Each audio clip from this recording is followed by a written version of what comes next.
आप लोगों ने इतना इंटरेस्ट लिया।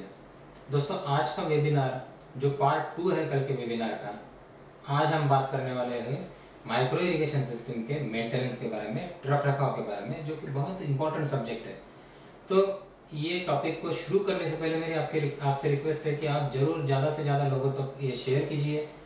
शेयर करने में कुछ जाता नहीं है, शेयर करने में लोगों तक ये नॉलेज फैलेगा, वहां तक जाएगा। हर कोई किसान को ये मालूम होना बहुत जरूरी है कि उसकी टपक सिंचाई का, ड्रिप इरिगेशन सिस्टम का मेंटेनेंस किस तरह से किया जाना चाहिए। दोस्तों हमने सफल ड्रिप इरिगेशन सिस्टम के 4 स्तंभ देखे थे, जिसमें पहला स्तंभ था उचित डिजाइन, एक प्रॉपर डिजाइन होना जरूरी है। दूसरा स्तंभ था अच्छी सामग्री, अच्छी गुणवत्ता की सामग्री आपके पास होनी जरूरी है, जैसे कि जैन इरिगेशन की तरफ से आने वाली सामग्री।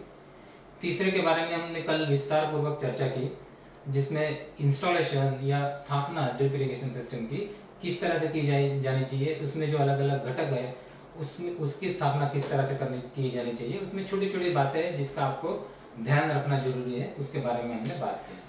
और आज हम बात करने वाले हैं बहुत ही महत्वपूर्ण विषय की, जो है ड्रिप इरिगेशन सिस्टम का रखरखाव। तो दोस्तों कोई भी ड्रिप इरिगेशन सिस्टम के मेंटेनेंस या किसी भी तरह से पानी में नहीं हो, आपके पानी में टीडीएस कितना है, आपके पानी का सोडियम कितना है, कैल्शियम कितना है, कार्बोनेट कितने हैं, बाइकार्बोनेट, अलग अलग जो क्षार है वो कितनी मात्रा में है, ये आपको देखना जरूरी है।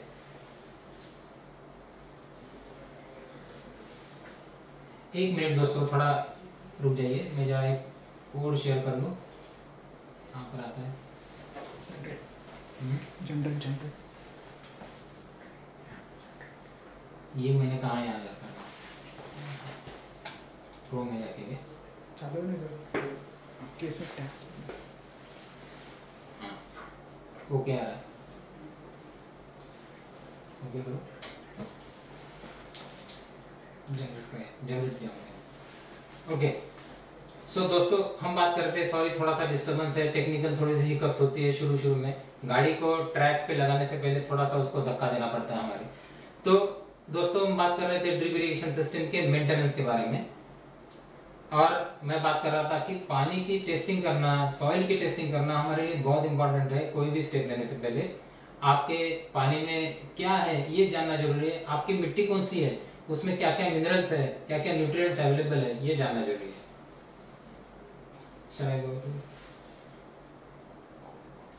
ओके एक मिनट दोस्तों, कोड देने दो, 0173 8524 2043 2043।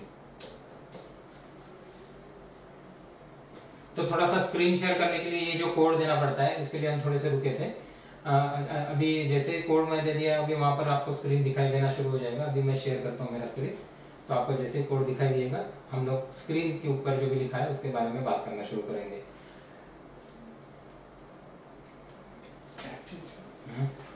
ओके तो चलिए हम लोग वापस आ गए अपने अपने स्क्रीन पे। हो सकता है आपको अच्छी तरह से दिख रहा होगा, ये रीडेबल है। तो दोस्तों थोड़ा सा सेटिंग ये हटा के इधर कर दूं। ड्रिप इरिगेशन सिस्टम का मेंटेनेंस किस तरह से किया जाना चाहिए, इसके लिए हमने कुछ टेबल बनाए या अनुसूची बनाई या शेड्यूल बनाया है। जैसे कि रोज आप खेत में जाते हो, तो रोजमर्रा में आपको क्या मेंटेनेंस करना चाहिए। रोज उठ के आप खेत पे गए, आपने इरिगेशन सिस्टम चालू किया, बंद किया, फिल्टर है क्या है, उसमें किस तरह का मेंटेनेंस रोज के रोज करना चाहिए। उसके बाद में हम बात करेंगे हर 15 दिनों में किस तरह का मेंटेनेंस सिस्टम में करना जरूरी है। उसके बारे में हम बात करेंगे कि या 1 महीने में या 2 महीने के अंतराल पे किस तरह का मेंटेनेंस करना जरूरी है, और एक 5-6 महीने या 7-8 महीने जैसे आपके पानी की क्वालिटी है उसके हिसाब से आपको क्या क्या मेंटेनेंस करना जरूरी है। तो आइए दोस्तों पहले देखते हैं कि डेली मेंटेनेंस या दैनिक रखरखाव हम क्या करना चाहिए हमें। आप खेत पे गए, सुबह उठ के अच्छी तरह से नाश्ता किया, खेत पे पहुंच गए, अब खेत पे क्या काम करना है। आपने इरिगेशन सिस्टम चालू की, इरिगेशन सिस्टम में से पानी जाना शुरू कर गए, आपका कुछ शेड्यूल है जो हमारे इंजीनियर ने आपको दिया है। आपको प्लॉट नंबर 1 है, केला होगा, ओनियन होगा, टोमेटो होगा, जो भी होगा आपको उसको पानी देना है। हमारे इंजीनियर ने आपको बोला है 1.5 घंटा चलाओ साहब, आपने 1.5 घंटा चलाना शुरू कर दिया। अब आपको क्या करना है, अब आपको देखना है कि ये सिस्टम में, कल मैंने आपसे बात किया था कि प्रेशर चेक करना बहुत जरूरी है और प्रेशर चेक पॉइंट आपके सिस्टम में जगह जगह पे आपने लगाना जरूरी है। तो आपको सबसे पहले देखना है कि ये जो प्रेशर, ये जो दबाव मेरे सिस्टम के ऊपर जो सबमेन जो चल रही है उस पे जो जितना रिक्वायर्ड दबाव है उतना मुझे मिल रहा है या नहीं मिल रहा है। तो आपने वहां जाके दबाव चेक कर लिया, एक 5 मिनट या 10 मिनट का काम है, जैसे प्लॉट चालू हो गया आपने वॉल चालू कर दिया, आपने प्रेशर चेक कर लिया, आपको पता चला कि हाँ प्रेशर बराबर है, आपने सिस्टम हेल्दी है, अच्छी तबीयत है उसकी, आपने शुरू कर दिया। सिंचाई जैसे खत्म होती है तो आपको सिर्फ ड्रेन वॉल जो होते हैं, स्क्रीन फिल्टर होगा आपका, सैंड फिल्टर होगा या हाइड्रोसाइक्लोन फिल्टर होगा, तो उसको फ्लशिंग कर लेना जरूरी है। सैंड फिल्टर सिस्टम बंद करने से पहले एक बार फ्लश कर लीजिए, स्क्रीन फिल्टर का ड्रेन वॉल खोल दीजिए और उसको थोड़े नंबर ऑफ टाइम्स जैसे फ्रीक्वेंटली आप उसको ऑन ऑफ कर दीजिए, उसमें से सारा जो कचरा है उसको निकल जाने दीजिए। और हाइड्रोसाइक्लोन फिल्टर है उसको भी खोल के साफ कर दीजिए। कितना टाइम लगा इसमें? इसमें मैक्सिमम आपको 10 से 15 मिनट लगेंगे ये साफ करने में। उसके बाद में जैसे सिस्टम जब आपकी चल रही है तो सारे ड्रिपर में से पानी आ रहा है कि नहीं ये चेक करना जरूरी है।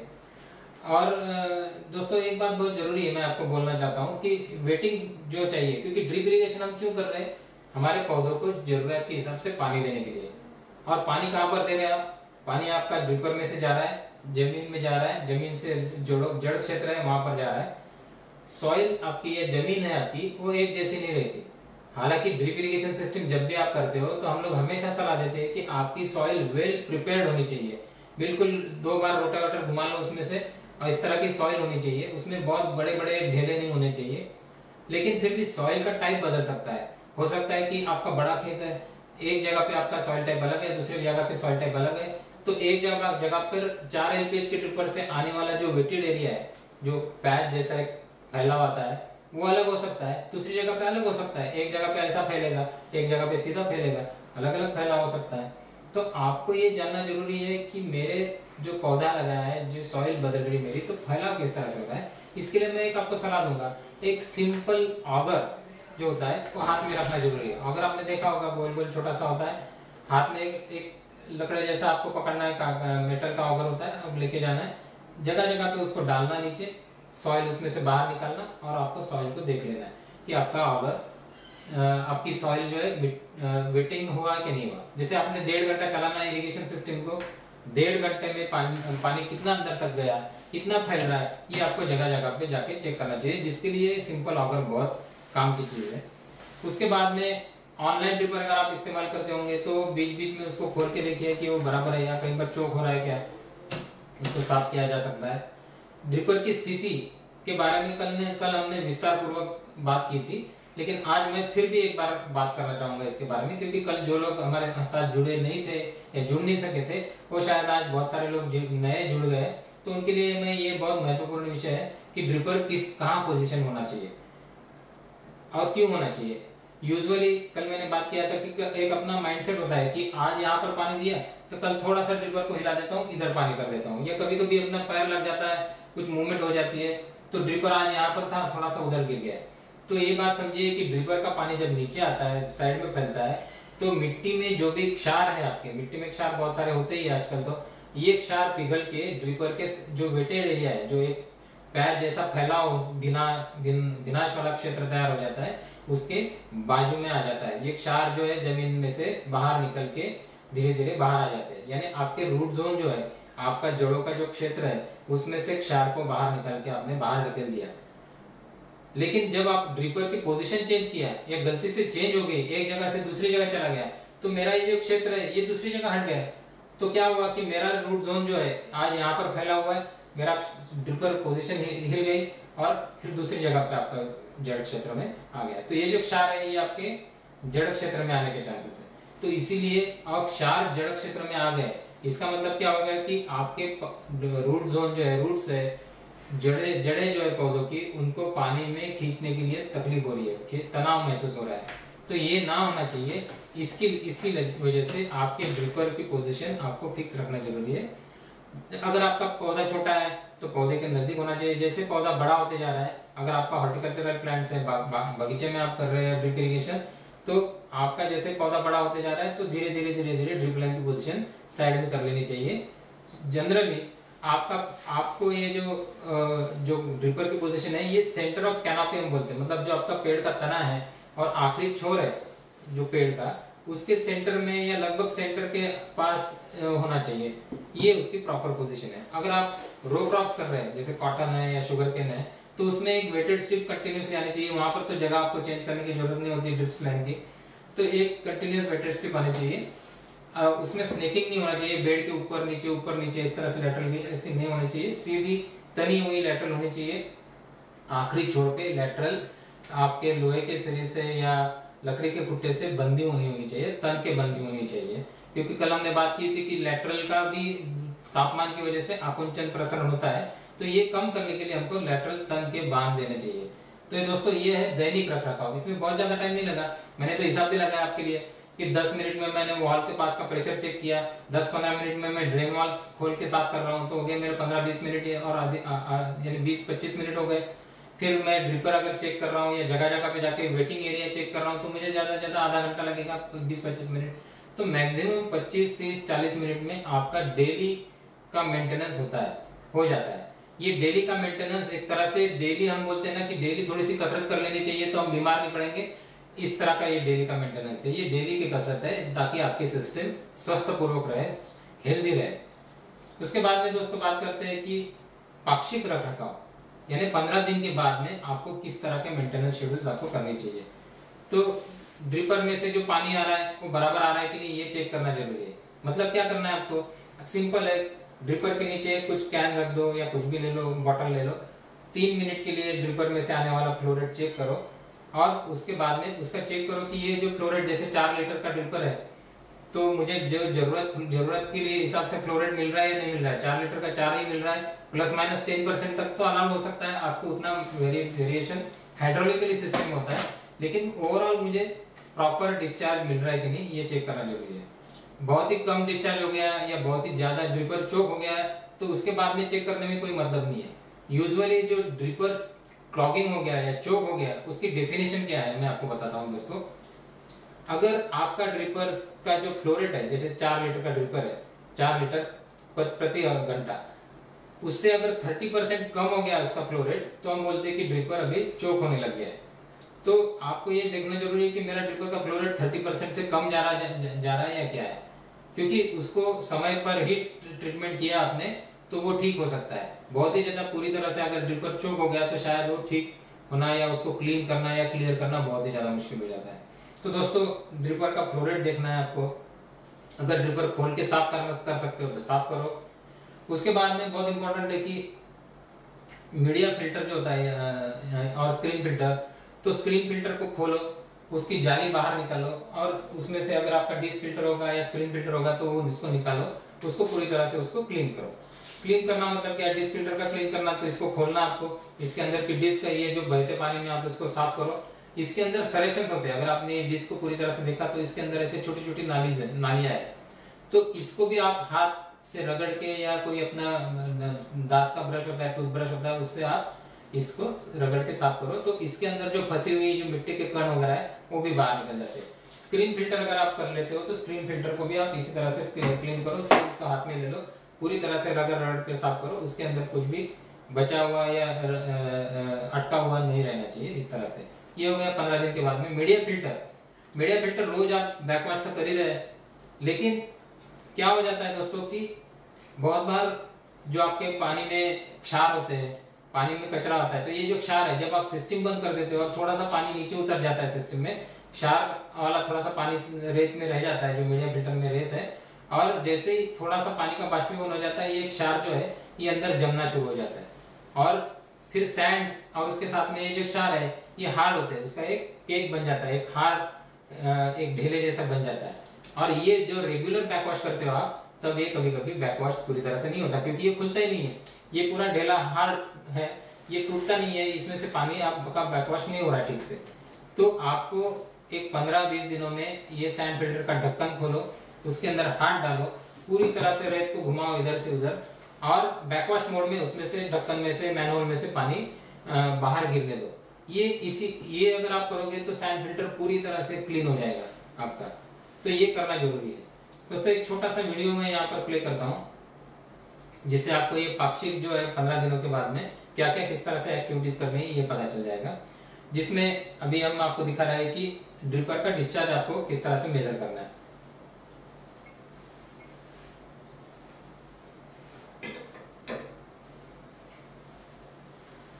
बहुत सारे सवाल आ रहे हैं, बहुत सारे कमेंट्स आ रहे हैं। गौरव कुमार जी का एक सवाल है, एक ड्रिप लाइन में कितने फीट के लिए के बाद बेड को कवर कर सकते हैं, कितने फीट के बाद में। तो इसका मैं जवाब दूंगा आपको दोस्तों।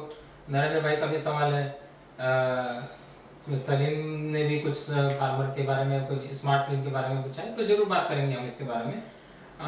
ये वीडियो में आप देख रहे हैं कि किस तरह से ड्रिपर को साफ किया जा सकता है। ये टर्बो की ड्रिपर है जिसके अंदर एक इंसर्ट होता है जिसको आप खोल के साफ कर सकते हो। ध्यान रखें कि ये इंसर्ट गिर ना जाए, इधर उधर गिर गया तो उसमें फिर आपके पास इंसर्ट होना चाहिए एक रिप्लेसमेंट के लिए।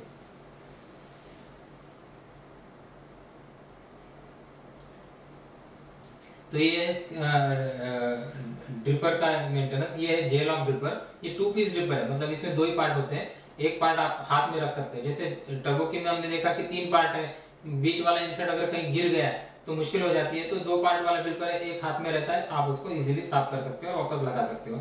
ये है जेल ऑफ ड्रिपर। तो ये ड्रिपर को भी आप किस तरह से साफ कर सकते हैं ये इस वीडियो में हमने आपको दिखाया है।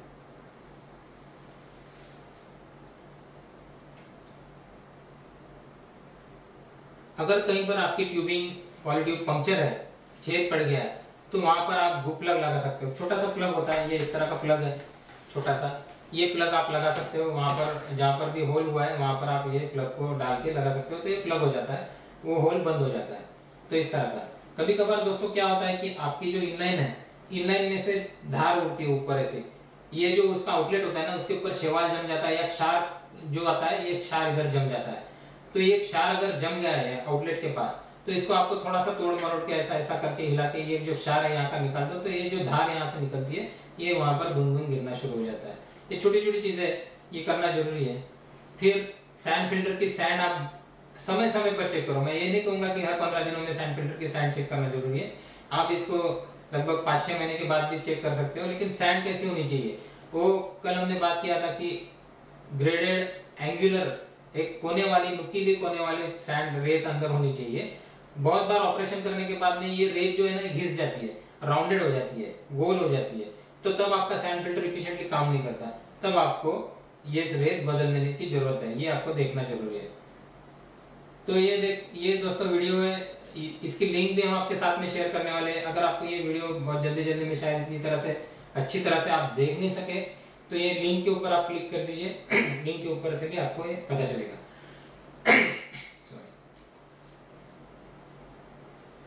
ये बैकवॉश ऑपरेशन यहाँ पर दिखाया गया है। बैकवॉश ऑपरेशन की कल हमने बात किया था कि बैकवॉश जब आप करोगे, अगर आपका मैनुअल सैंड फिल्टर है, तो आपका बैकवॉश करने का जो पद्धति है ये है कि पहले आप बैकवॉश का वाल्व खोलो, उसके बाद में आप आउटलेट का वाल्व बंद करो, उसके बाद में आप बाईपास का वाल्व खोलो, उसके बाद में आप इनलेट का वाल्व खोलो, ताकि पंप के ऊपर सडनली प्रेशर नहीं आएगा, दबाव नहीं आएगा। तो ये पद्धति यहाँ पर हमने दिखाई है। उसके बाद में दोस्तों हमने ऑगर के बारे में बात किया, पहले ही बात कर लिया मैंने कि ये पाक्षिक जो 15 दिनों में आपको जगह जगह पे जाके ऑगर होल से आपको चेक करना है। उसके बाद में आता है मासिक या मंथली मेंटेनेंस। मंथली का मतलब ऐसा है कि अगर आपके पास वाटर क्वालिटी ऑलरेडी टेस्टेड है और अगर आपको ये सुझाव दिया जाता है कि हर 1 महीने के बाद में या 2 महीने के बाद में या कोई जो अंतराल दिया है उसने, उसके हिसाब से अगर ट्रीटमेंट करना है तो वो आप उसको फॉलो कर सकते हो। अगर आपके पास कोई भी पानी की क्वालिटी टेस्टेड नहीं है तो मैं ये सुझाव दूंगा कि इसमें जो बताए गए जो टेस्टिंग के मेथड्स है ये आपको हर महीने में फॉलो करने हैं।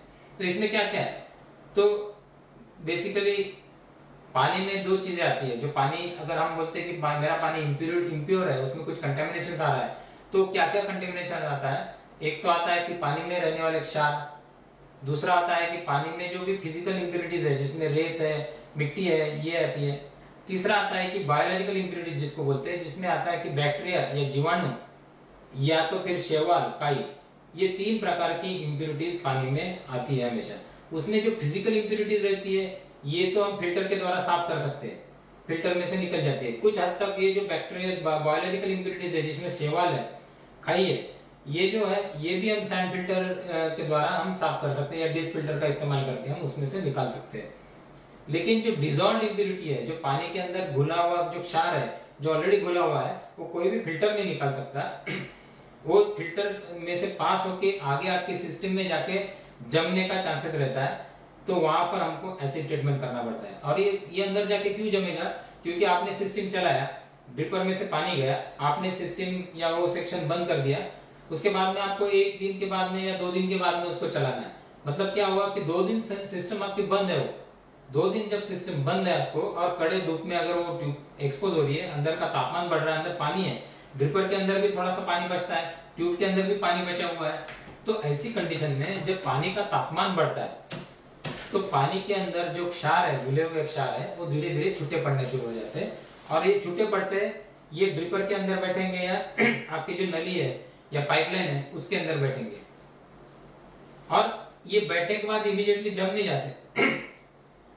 ये इनको एक लेयर आ गया, फिर दूसरे दिन आपने चलाया सिस्टम, वापस दूसरा लेयर बैठ गया, फिर वापस चलाया सिस्टम, तीसरा लेयर, ऐसा धीरे धीरे एक एक लेयर बैठता है, जिसको हम बोलते हैं सीमेंटेशन होना।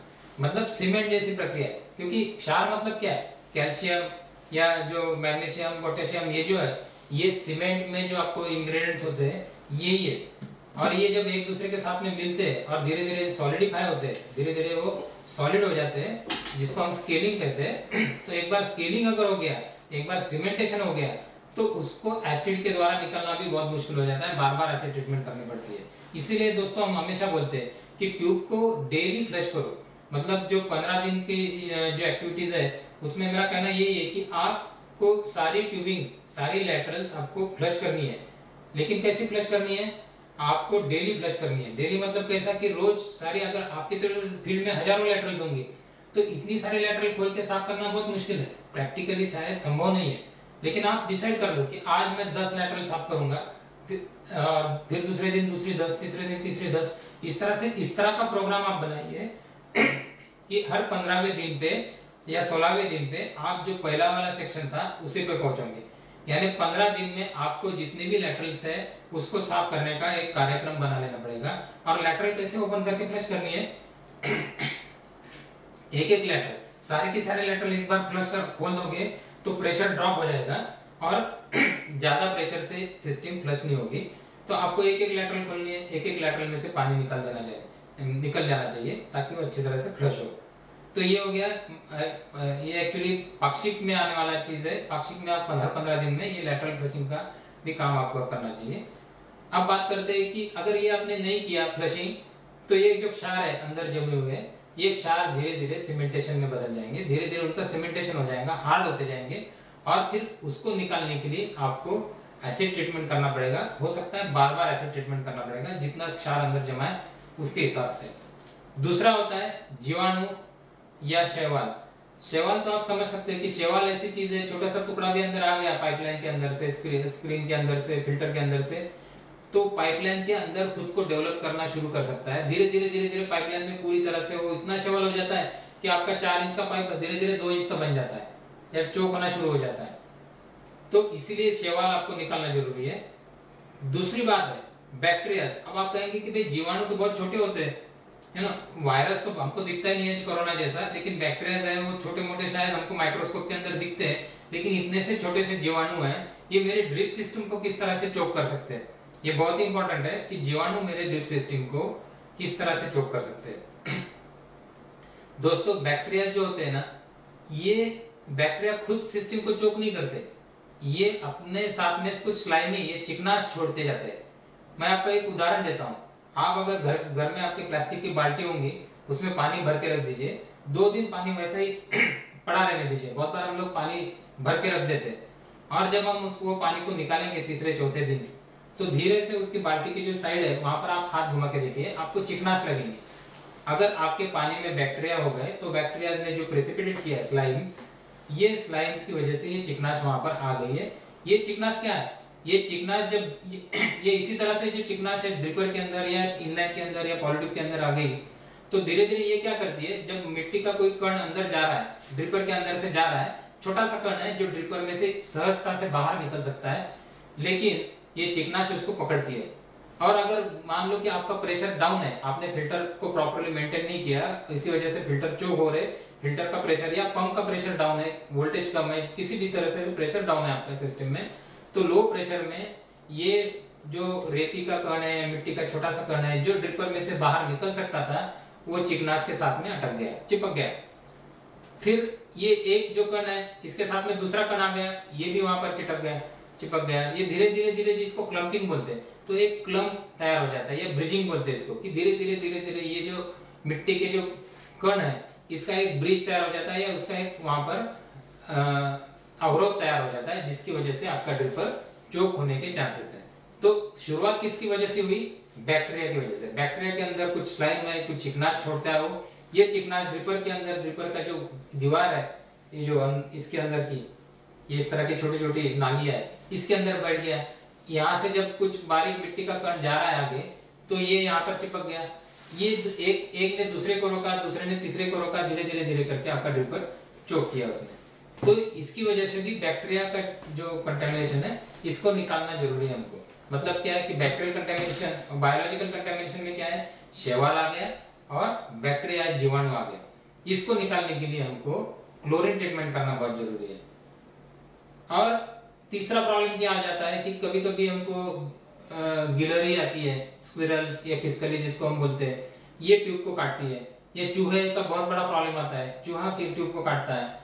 तो ये जो क्षति होती है आपके ट्यूबिंग की, चूहे की वजह से, गिलहरी की वजह से, इसके द्वारा भी जो होता है, तो इसको किस तरह से हम रोक सकते हैं या क्या कर सकते हैं, इसके बारे में भी हम बात करेंगे। तो दोस्तों, मासिक रखरखाव के बारे में हम थोड़ी देर के बाद में बात करेंगे, क्योंकि इसमें मुझे एसिड ट्रीटमेंट आपको समझाना पड़ेगा, क्लोरीन ट्रीटमेंट क्या है, क्लोरीन को प्रक्रिया किस तरह से किया जाता है, ये हमको समझाना पड़ेगा। चूहों का या गिलहरी का अगर प्रॉब्लम है तो किस तरह से आप इसको हैंडल कर सकते हैं, इसके बारे में हम बात करेंगे। लेकिन उसके पहले फिर एक और आता है कि अर्धवार्षिक रखरखाव। मैंने पहले ही कहा था कि जो वीडियो में आपने देखा था कि आपको हर 5-6 महीने के बाद में सैंड फिल्टर में जाके सैंड फिल्टर के सैंड बाहर निकालो, रेत बाहर निकालो, उसको हाथ के ऊपर घिसो और देखो कि ये जो रेत है ये नुकीली है या नहीं है, ये गोल तो नहीं हो गई, क्योंकि बहुत बार आप बैकवॉश कर रहे हो या कंटिन्यूअसली उसके ऊपर से प्रेशराइज्ड पानी जा रहा है, तो हो सकता है कि ये जो नुकीले जो कोन है उसके, ये घिस के गोल हो जाते हैं, तो रेत धीरे धीरे गोल हो जाती है। तो अगर आपको लगता है कि नहीं ये रेत गोल हो गई है, तो ये अपना काम नहीं करेंगे, क्योंकि सैंड फिल्टर का काम ही है कि उसके जो नुकीले रेत के कण है ये एक दूसरे में फंसते हैं, और जब उसमें से पानी रिंचता है तब वो अच्छी तरह से फिल्ट्रेशन कर सकता है। अगर ये गोल गोल है तो उसमें गैप है, उसमें से पानी बहुत अच्छी तरह से या सीधा सीधा अंदर जा सकता है, आपको फिल्ट्रेशन प्रॉपर नहीं करेगा। तो आपको ये 5-6 महीने के बाद चेक कर लेना चाहिए। मैं ये नहीं कहूंगा कि 5-6 महीने के बाद में आपको सैंड जो है चेंज करनी चाहिए, आपको चेक कर लेना चाहिए कि सैंड चेंज करना जरूरी है या नहीं, और उसके हिसाब से अगर आपको लगता है तो सैंड चेंज कर लीजिए, नई सैंड उसमें आप डाल दीजिए। उसके बाद में पंप का मेंटेनेंस भी आपको 6 महीने के बाद में देखना है, उसकी बेयरिंग, उसका ग्लैंड्स, उसके जो भी लीकेजेस कहीं है या नहीं, ये सब देख के ये चेक करके आपको सुनिश्चित करना है कि पंप, क्योंकि पंप एक बेसिक पार्ट है सिस्टम का, जहां से आपके सिस्टम को प्रेशर मिल रहा है, जहां से आपके सिस्टम को पानी मिल रहा है, फ्लो मिल रहा है, तो वो अच्छी तरह से काम करना, उसका परफॉर्मेंस अच्छा होना बहुत जरूरी है। तो ये भी आप देख लीजिए 6 महीने के बाद में। तो दोस्तों, अब हम पहले बात करेंगे कि जो छोटी छोटी सामान्य रखरखाव की जो पार्ट है उसके बारे में। तो सबसे पहले एक बात समझ लीजिए कि जब हम सिस्टम चलाते हैं तो सिस्टम डेली चलाओ। बहुत बार क्या होता है कि हमारी आदत होती है कि सिस्टम हम एक दिन के बजाय हम 2-4 दिन में, 8 दिन के बाद में इस तरह का शेड्यूल्स करते हैं। तो ऐसा मत कीजिए, क्योंकि फिर ड्रिप इरिगेशन और फ्लड इरिगेशन में अंतर ही क्या रहा। मतलब 8 दिन का पानी आप एक दिन में दोगे और 8 दिन के बाद में पानी दोगे, तो वो ठीक नहीं है। हमें खाना रोज खाना पड़ता है, इसी तरह से पौधों को भी पानी रोज लगता है, और जितनी मात्रा में लगता है उतनी मात्रा में आपको उसको रोज देना चाहिए पानी। तो ये जो प्रत्येक आपका जो क्षेत्र है उसको डेली पानी मिलना चाहिए। इवन बारिश के दिनों में भी पानी चलाओ। क्यों? बहुत सारे लोग बोलते हैं कि बारिश चल रही है तो पानी की क्या जरूरत है। दोस्तों, जब बारिश होती है तो क्या होता है कि मैंने आपसे कहा था कि ड्रिप सिस्टम जो है, आपके जो सिस्टम के अंदर जो क्षार है, मिट्टी के अंदर जो क्षार है उसको बाहर ढकेलता है, और एक क्षार का क्षेत्र, प्रक्षेत्र तैयार हो जाता है जो आपके रूट जोन से बाहर है। बराबर है। जब पहली बारिश हो जाती है तो ये जो क्षार जो आपके ड्रिपर में बाहर निकाले हैं वो घुल के वापस पौधों के अंदर या उसके जड़ क्षेत्र के अंदर आ जाते हैं। तो वापस उनको अगर वहां से बाहर निकालना है तो उसको आपको सिस्टम को थोड़ी देर चलाना चाहिए, ज्यादा मत चलाओ। ऑलरेडी सॉइल आपकी सैचुरेट होती है बरसात के दिनों में, तो पानी जल्दी से नीचे साइड में फैल जाता है और वापस वो क्षार को बाहर निकाल देता है। तो बरसात के दिनों में भी आपको थोड़ा बहुत सिस्टम को चला लेना चाहिए क्षार से बचाने के लिए। अगर आपके पानी में क्षार ज्यादा है तो आपको बरसात के दिनों में जरूर चलाना चाहिए। अगर आपके पानी में क्षार बहुत कम है, आपका पीएच नॉर्मल है, न्यूट्रल है, तो आपको शायद ये करने की जरूरत नहीं है।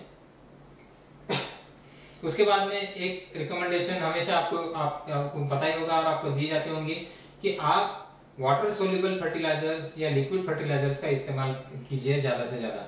क्यों? क्योंकि बहुत सारे लिक्विड फर्टिलाइजर्स या वाटर सोल्यूबल फर्टिलाइजर्स जो होते हैं ये फॉस्फोरिक एसिड बेस्ड होते हैं, मतलब उसमें साथ में एसिड आता ही है। तो एक तरह से जब आप फर्टिलाइजर्स देते हो, खाद जब देते हो, ये वाटर सोल्यूबल फर्टिलाइजर्स आप देते हो, तो एक तरह से आप उसमें एसिड ट्रीटमेंट जैसे कर रहे हो उसी तरह का ये फंक्शन उसमें उसके साथ में आ जाता है। उसके बाद में चूहों और गिलहरियों का बहुत बड़ा तकलीफ हमारे फील्ड में होता है। तो चूहा क्यों काटता है? आपकी ट्यूबिंग को चूहा क्यों काटता है? तो दो चीजें। तो चूहा का कैसा है कि उसके तो दांत बढ़ते रहते हैं, तो उसको तो कुछ ना कुछ काटने के लिए चाहिए और उसको ट्यूब एक सॉफ्ट मटेरियल मिल जाता है जो इजीली वो काटते रहता है।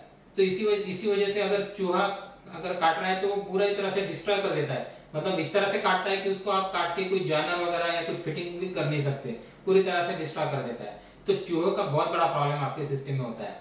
अगर चूहे का प्रॉब्लम आपके यहाँ पर है तो क्या करना चाहिए? सबसे पहली बात तो आपको सिस्टम हमेशा डेली चलानी चाहिए। सिस्टम के बाजू बाजू में पानी का एक वेट एरिया जो बोलते हैं उसको, ऐसा होना चाहिए, एक वेटेड स्ट्रिप होनी चाहिए। क्योंकि चूहा पानी में जाने से डरता है, पानी के पास जाने से डरता है। तो अगर पानी का पट्टा एक तैयार है आपके ड्रिप सिस्टम के आजू बाजू में, ड्रिप लाइन के आजू बाजू में, तो शायद चूहा वहां पर नहीं आएगा। लेकिन हो सकता है कि आपका बगीचा है, बागान है, तो उसमें अगर ड्रिपर कुछ अंतराल के बाद में तो इतना वेटेड स्ट्रिप नहीं तैयार हो सकता है, तो हो सकता है कि आप पॉसिबिलिटी है कि आप ड्रिप लाइन के जो ड्रिपर है वहीं पर आप ऊपर ड्रिप लाइन को ले लीजिए अगर आपके ऑनलाइन ड्रिपर है तो, और बाकी जमीन के अंदर उसको गाड़ दीजिए ताकि वो सब सरफेस रहेंगे, चूहों से बच सकते हैं। दूसरा, अगर चूहों का प्रॉब्लम है तो चूहों का प्रॉब्लम के लिए सबसे अच्छा तरीका है रैट कैंपेनिंग करना। क्योंकि चूहे को आप आपके खेत में मारोगे तो वो दूसरे दिन दूसरे खेत से आ जाएंगे आपके खेत में। चूहों की पॉपुलेशन बहुत वेग से बढ़ती है, यानी एक चूहे की अगर जोड़ी है तो एक साल में उसके 800 तैयार हो जाते हैं, पेयर से 800 बच्चे तैयार हो जाते हैं, इतना बड़ा उसका वेग है। तो इसको एक दो जगह पे या आपके खेत में चूहे मारने से कुछ नहीं होगा, सारे खेतों में आजू बाजू के जो है वहां के चूहे को आपको मारना पड़ेगा। और किस तरह से मार सकते हैं आप लोग? उसके लिए रैट कैंपेन कर सकते हो। और रैट कैंपेन किस तरह से करना है हमें?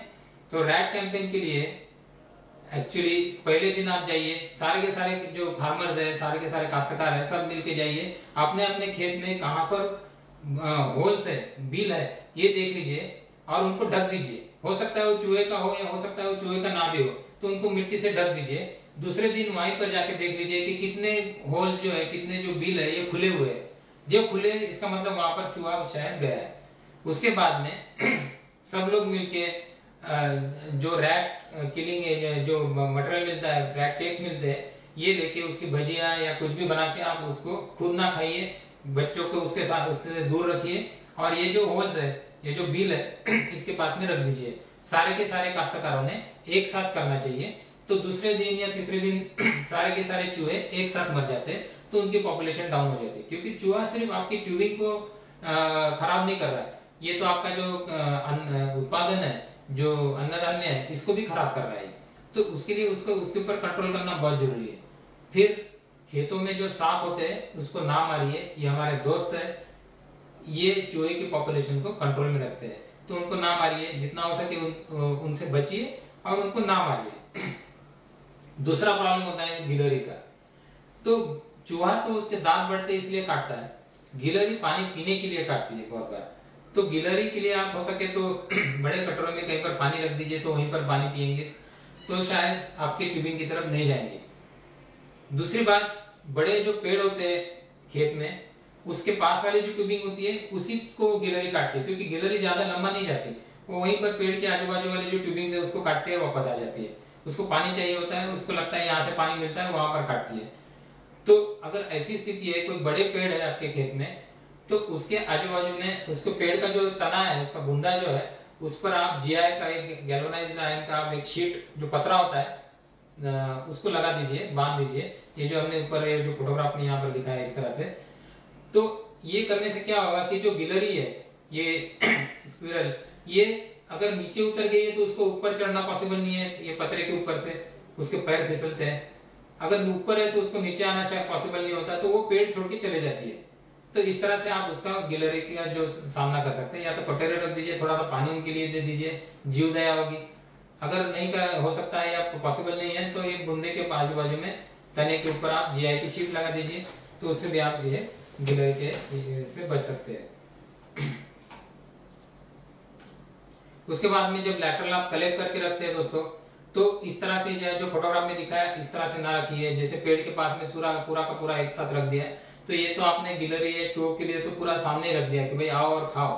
तो ऐसा मत रखिए, उसको अलग अलग जगह पे दूर करके रखिए, जो आपका बांध होता है खेत का उस पर रखिए, ताकि वहां पर खुले में चूहा या गिलहरी इतना इजीली नहीं जा सकेंगे वहां पर।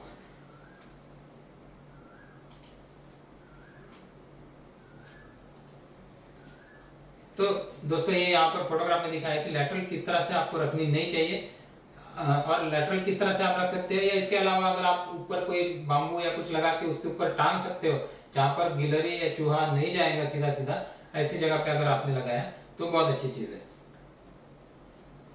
अब दोस्तों बात करते हैं केमिकेशन। केमिकेशन क्या है, जैसे हमने बात की थी कि एसिड ट्रीटमेंट, क्लोरीन ट्रीटमेंट, ये क्या है, ये केमिकल्स है।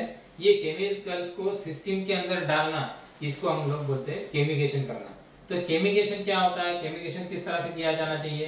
तो केमिकेशन मतलब क्या है कि आपके सिस्टम में कुछ एसिड डालना, या आपके सिस्टम में कुछ क्लोरीन डालना, या आपके सिस्टम में ऐसा केमिकल डालना जिसकी वजह से आपके सिस्टम का बचाव हो सके, क्षार ना जम सके या काई ना जम सके। ये तो इसके लिए आपको वेंचुरी या फर्टिलाइजर टैंक या जो फर्टिगेशन पंप होता है इसका इस्तेमाल करना पड़ता है, ताकि उसके अंदर जैसे खाद आप डालते हो सिस्टम में, उसी तरह से आप एसिड या क्लोरीन अंदर डालोगे। तो इसको कहते हैं हम केमिकेशन। तो केमिकेशन की ट्रीटमेंट क्या होती है उसको समझने से पहले हमें ये समझ लेना चाहिए, जैसे मैंने शुरू में कहा था कि वाटर क्वालिटी जानना जरूरी है, कि आपके खेत का आपका पानी जो है स्रोत किस तरह का है।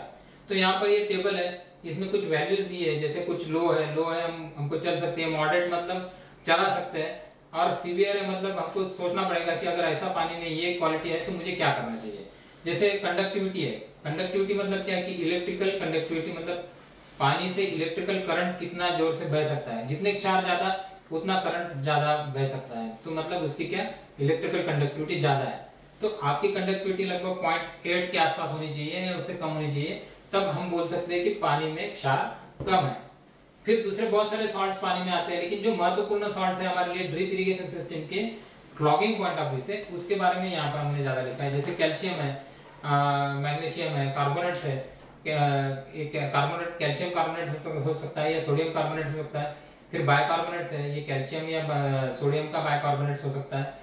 तो इनकी वैल्यू लगभग 200 ppm मतलब 200 मिलीग्राम पर लीटर या उससे कम होनी चाहिए, तब हमारी सिस्टम में कोई उसका प्रॉब्लम ज्यादा नहीं हो सकता। उससे ऊपर गई तो हमको सोचना पड़ेगा कि मैं एसिड ट्रीटमेंट कितनी बार करूं, किस तरह से करूं। बहुत ही सीवियर है तो हो सकता है कि मुझे कंटिन्यूअस एसिड ट्रीटमेंट करना पड़ेगा।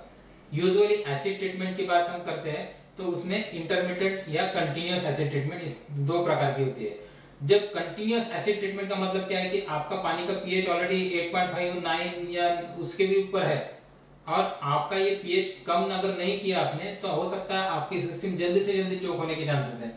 और जब आप इंटरमीडिएट या कुछ 2 महीने या 3 महीने के बाद में एसिड ट्रीटमेंट करोगे तो इसका मतलब क्या है कि ये सिर्फ ड्रिपर के अंदर जो क्षार जमे हुए हैं उसको निकालने के लिए आप कर रहे हो, लेकिन क्षार जमे ही नहीं। अगर ऐसा चाहते हैं तो आप कंटिन्यूअस एसिड ट्रीटमेंट कर सकते हैं। अगर क्षार बहुत ज्यादा है तो पीएच अगर आपका 8.5 9 है तो इसको पीएच करेक्शन बोलते हैं, कि पीएच को आप इस तरह से एसिड डालो सिस्टम के अंदर कि ये पीएच आपका 6.5 या 7 के पास आ जाए, ताकि जब पानी आपका अगर एसिडिक है तो उसके अंदर से क्षार कभी भी बाहर नहीं निकलेगा, क्षार उसमें प्रेसिपिटेट नहीं होगा, तो वो घुला हुआ क्षार जो है वो घुले हुए फॉर्म में बाहर निकल जाएगा, आपका सिस्टम को चोक नहीं करेगा।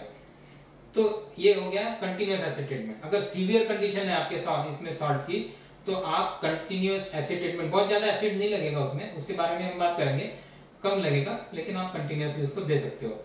या तो फिर इंटरमीडिएट, मतलब हर 2 महीने के बाद में या 2 महीने के बाद में, जैसे आपकी पानी की क्वालिटी है उसके हिसाब से आप उसको चूज कर सकते हो। तो दोस्तों ये जो चार्ट है, अभी सारा का सारा टेबल मैं नहीं पढ़ूंगा, लेकिन कुछ महत्वपूर्ण चीजें इसमें दी गई है, ये आप जरूर देखिए। कि जैसे आयरन है, आयरन बहुत सीवियर प्रॉब्लम है कुछ जगह पे, जैसे कच्छ जैसा एरिया है या आंध्र प्रदेश में कुछ एरियाज है जिसमें आयरन का प्रॉब्लम बहुत बड़ा है, जिसकी वजह से सिस्टम चलना ही मुश्किल हो जाता है, क्योंकि आयरन इमीडिएटली प्रेसिपिटेट हो जाता है, ड्रिपर के अंदर बैठ जाता है, ड्रिपर को चोक कर देता है। तो 0.2, क्योंकि आप देखेंगे यहाँ पर अगर ये सबसे आखिरी में दिया है कि आयरन का अगर 0.2 इतना कम मात्रा में भी अगर आयरन है तो ये सिस्टम को चोक कर सकते हैं, मतलब 0.2 के ऊपर अगर गया तो भी ये सिस्टम को चोक करने की पॉसिबिलिटी है। तो आपको ये अगर आयरन है आपके पानी में तो सजग रहना चाहिए, उसको कुछ अलग ट्रीटमेंट आप कर सकते हैं, उसके बारे में अभी हम बात करते हैं। तो दोस्तों ये सॉल्ट पहचानेंगे कैसे आप? मेरे सिस्टम में कुछ क्षार आ रहे हैं, ठीक है, मैंने वाटर क्वालिटी का एक रिपोर्ट लिया, मुझे पता चला कि मेरे सिस्टम में कुछ ना कुछ क्षार है, लेकिन मैं कैसे जानूंगा कि ये क्षार कौन से है? या मेरे पास अगर नहीं है रिपोर्ट कुछ भी, तो भी मैं कैसे जानूंगा कि मेरे पानी में कौन से लगभग क्षार हो सकते हैं या मैंने क्या करना चाहिए? तो दोस्तों अगर व्हाइट कलर का अगर आपको स्केलिंग दिख रहा है सफेद कलर का, और ऐसा स्केल उसका निकल रहा है सफेद कलर का, तो इसका मतलब ये कैल्शियम का या मैग्नीशियम के सॉल्ट्स हो सकते हैं। इसके लिए आपको रेगुलर एसिड ट्रीटमेंट करना जरूरी है। उसके बाद में कैल्शियम कार्बोनेट भी है, तो भी एक ग्रिटी, मतलब एक ऐसा है कि सॉलिड क्रिस्टल जैसे होता है, उस तरह के क्षार आपको दिखाई देंगे, ये कार्बोनेट के क्षार होते हैं, कार्बोनेट का प्रेसिपिटेट होता है। उसके बाद में आयरन का अगर क्षार है तो ड्रिपर आप जब भी देखोगे या नली के अंदर देखोगे तो आपको ब्राउनिश कलर या रेडिश कलर का क्षार दिखाई देंगे। तो ब्राउन कलर है या रेड कलर है, रेड कलर बहुत बार मिट्टी की वजह से भी आता है, लाल मिट्टी होती है तो लाल मिट्टी की वजह से भी लाल रंग आता है। तो आपको ये देखना चाहिए कि मिट्टी की वजह से मेरी मिट्टी का कलर है ये, या पानी के अंदर के जो आयरन है ये प्रेसिपिटेट हो रहा है। तो रेडिश कलर अगर है तो आपका सिस्टम में आयरन है और आपको आयरन के हिसाब से एसिड ट्रीटमेंट करना चाहिए। लेकिन आयरन के बारे में मैं थोड़ा सा विस्तार पूर्वक बात करूंगा। अगर आपके सिस्टम में लोह मतलब आयरन है, तो आयरन यूजुअली ये जो होता है ना डिसॉल्व होता है, जिसको फेरस फॉर्म में रहता है, और जैसे ये पानी हवा के कांटेक्ट में आता है, ऑक्सीडेशन जैसे होता है इसका, तो ये फेरस से फेरिक हो जाता है, मतलब सॉलिड हो जाता है, और फिर ये प्रेसिपिटेट हो जाता है। ये जब तक अदरवाइज लिक्विड है, डिसॉल्व है, फेरस फॉर्म में है, तब तक ये फेरस ही है, ये लिक्विड फॉर्म में ये डिसॉल्व है, ये नहीं बैठेगा। लेकिन जैसे हवा के साथ में कांटेक्ट आता है या इसका ऑक्सीडेशन होता है, तो ऑक्सीडेशन क्यों होगा? अगर पानी के अंदर कुछ हवा आ रही है आपकी, बराबर, और वो थोड़ी बहुत आती है, या तो फिर अगर आप क्लोरीन दे रहे हैं या क्लोरीनेटेड फॉर्म का कुछ दे रहे हैं जो ऑक्सीडाइजिंग एजेंट है, जिसकी वजह से भी आपका जो आयरन है उसका ऑक्सीडेशन होने के चांसेस है और प्रेसिपिटेट होने के चांसेस है। तो दोस्तों अगर आयरन का प्रॉब्लम बहुत बड़े पैमाने पे है तो हम लोग क्या करते हैं कि जैसे आप बोरवेल से या कहीं से भी पानी बाहर निकालते हो, तो उसको एक बड़ी सी टंकी में, कोई टैंक आपको कंस्ट्रक्ट करनी पड़ेगी या किस तरह से, वहां पर उसको एरिएट करते हैं, मतलब हम पहले ही उसको हवा के कांटेक्ट में लाते हैं। एरिएशन किस तरह से किया जाता है? या तो उसको स्टेप एरिएशन बोलते हैं, मतलब एक पगतिया जैसी होती है जहां पर आप पानी डालो तो धीरे धीरे जैसे उसे उंडेल के नीचे आ रहा है, तो जैसे ही पानी उंडेलता है तो पानी में हवा मिक्स हो जाती है और उसका ऑक्सीडेशन, ऑक्सीजन मिक्स हो गया तो ऑक्सीडेशन शुरू हो जाता है। पानी हवा के अंदर जो ऑक्सीजन है वो आने के बाद वो ऑक्सीडेशन हो जाता है और वो प्रेसिपिटेट होता है। या तो फिर आप कुछ स्प्रे नोजल्स या स्प्रिंकलर जैसा कुछ बिठाओ, उसमें से पानी अंदर फेंको, तो जैसे ही स्प्रिंकलर में से पानी हवा में उड़ता है तो जो हवा का जो ऑक्सीजन है हवा में वो डिसॉल्व हो जाता है पानी में और वो उसका ऑक्सीडेशन होता है।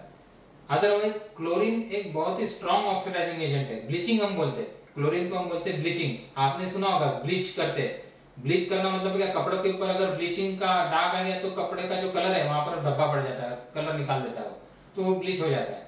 तो ब्लीचिंग एक स्ट्रॉन्ग ऑक्सीडाइजिंग एजेंट है।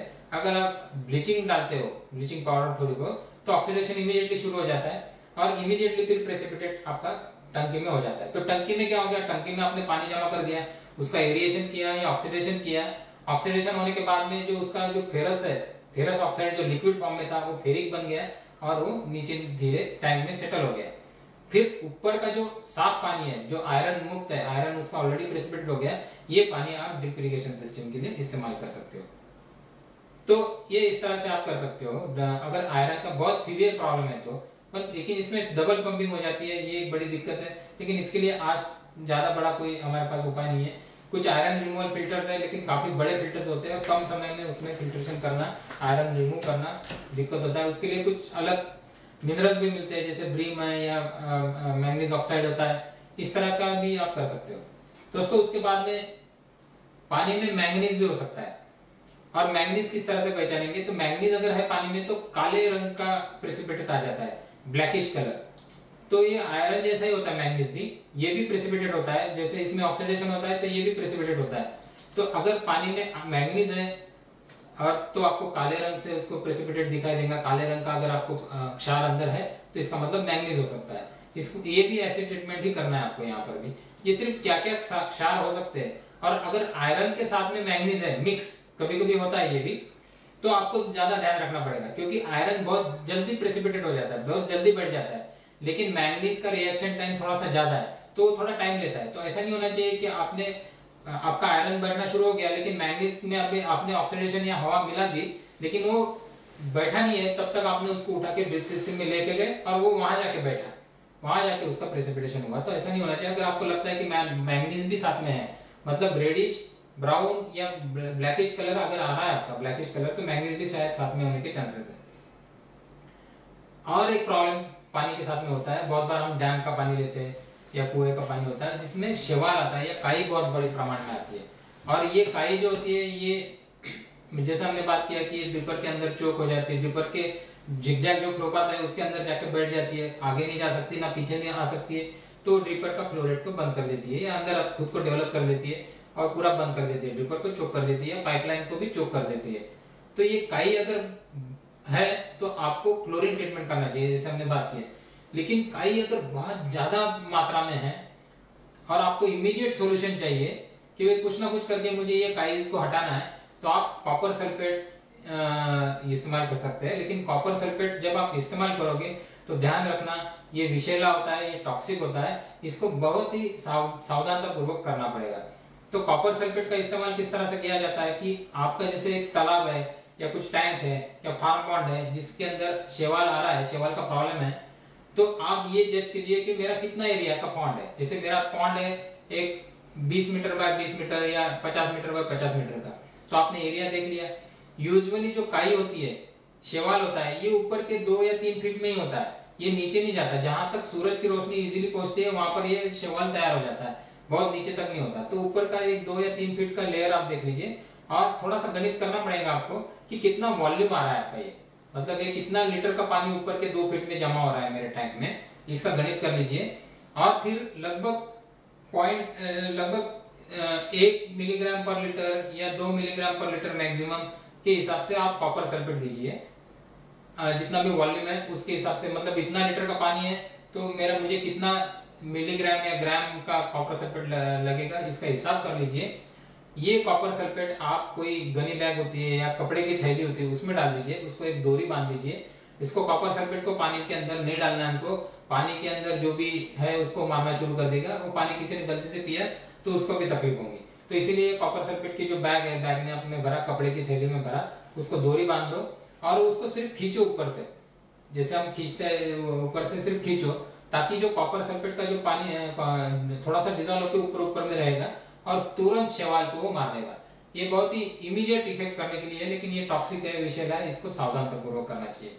अगर आपको लगता है कि मुझे रूटीन में शैवाल आने नहीं चाहिए, डेवलप नहीं होने चाहिए, तो आप क्लोरीन ट्रीटमेंट रूटीनली कर सकते हो। उसमें क्लोरीन के द्वारा भी आप अलग अलग तरीके से कर सकते हैं। जैसे बहुत ज्यादा शैवाल है तो बहुत ज्यादा मात्रा में क्लोरीन डाल दिया, जिसको हम सुपर क्लोरिनेशन बोलते हैं, उससे भी आप निकाल सकते हो। या तो फिर आप कंटिन्यूअस क्लोरीन ट्रीटमेंट भी कर सकते हो कि थोड़ी थोड़ी मात्रा में थोड़ा सा क्लोरीन अंदर जाने दीजिए, तो उससे भी आप कर सकते हो। तो ये हो गया काई या अलगी के लिए किस तरह से हम क्लोरीन ट्रीटमेंट कर सकते हो। दोस्तों शायद ये हो सकता है कि थोड़ा सा आपको टेक्निकल लगे, लेकिन ये जानना जरूरी है कि ये साइंस है क्या। हो सकता है मैंने प्रयत्न किया है कि आपको ये थोड़ा सा सरल भाषा में आप तक पहुंचा सकूं।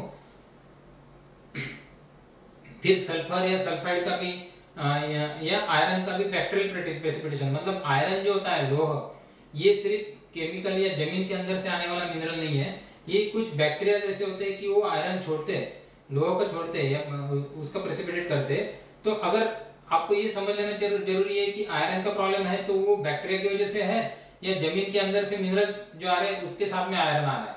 अगर बैक्टीरिया की वजह से है तो आपको क्लोरीन ट्रीटमेंट करना पड़ेगा। अगर जमीन के अंदर से आयरन आ रहा है तो इसका मतलब आपको एसिड ट्रीटमेंट करना पड़ेगा। तो ये समझ लेना जरूरी है कि आयरन का स्रोत क्या है, वो बैक्टीरिया है या है। तो ये पानी की वाटर क्वालिटी आप जब टेस्ट करोगे या बायोलॉजिकल टेस्टिंग आप करोगे तो आपको शायद ये पता चल सकता है। फिर सल्फर या सल्फाइड्स का प्रेसिपिटेट आपको झाग जैसा दिखेगा, जो साबुन की झाग आती है ना वैसा पानी में से ड्रिपर के पास में झाग जैसा दिखेगा सफेद सफेद, तो हो सकता है वो सल्फाइड का प्रॉब्लम है। लेकिन ये भी आपको एसिड क्लोरीन ट्रीटमेंट से, ये बैक्टीरिया की वजह से होता है। तो बैक्टीरियल ट्रीटमेंट के लिए आप डेफिनेटली क्लोरीन इस्तेमाल कर सकते हो। तो दोस्तों थोड़ा सा ज्यादा टेक्निकल शायद आपको लगा होगा। चलिए अब बात करते हैं हम लोग। घबराइए नहीं, एसिड ट्रीटमेंट बहुत इजी है।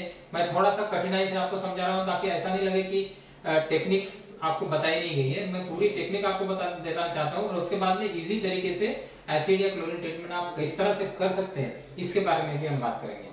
तो दोस्तों एसिड ट्रीटमेंट जब हम करते हैं तो किस तरह से करनी चाहिए इसके बारे में बात करते हैं। बहुत ही महत्वपूर्ण विषय है। जो लोग अभी तक भी जुड़े हुए नहीं है तो कृपया उनको आप मैसेज कीजिए, शेयर कीजिए, उनसे कहिए कि जल्दी से जल्दी जुड़ जाए, क्योंकि एसिड ट्रीटमेंट और क्लोरीन ट्रीटमेंट सिस्टम में किस तरह से की जानी चाहिए ये समझना आपके लिए, हमारे लिए बहुत महत्वपूर्ण है। तो कृपया ज्यादा से ज्यादा शेयर कीजिए, ज्यादा से ज्यादा लोगों तक ये जानकारी पहुंचाइए। तो दोस्तों हम बात कर रहे हैं एसिड ट्रीटमेंट की। एसिड ट्रीटमेंट, थोड़ा पानी पी लो।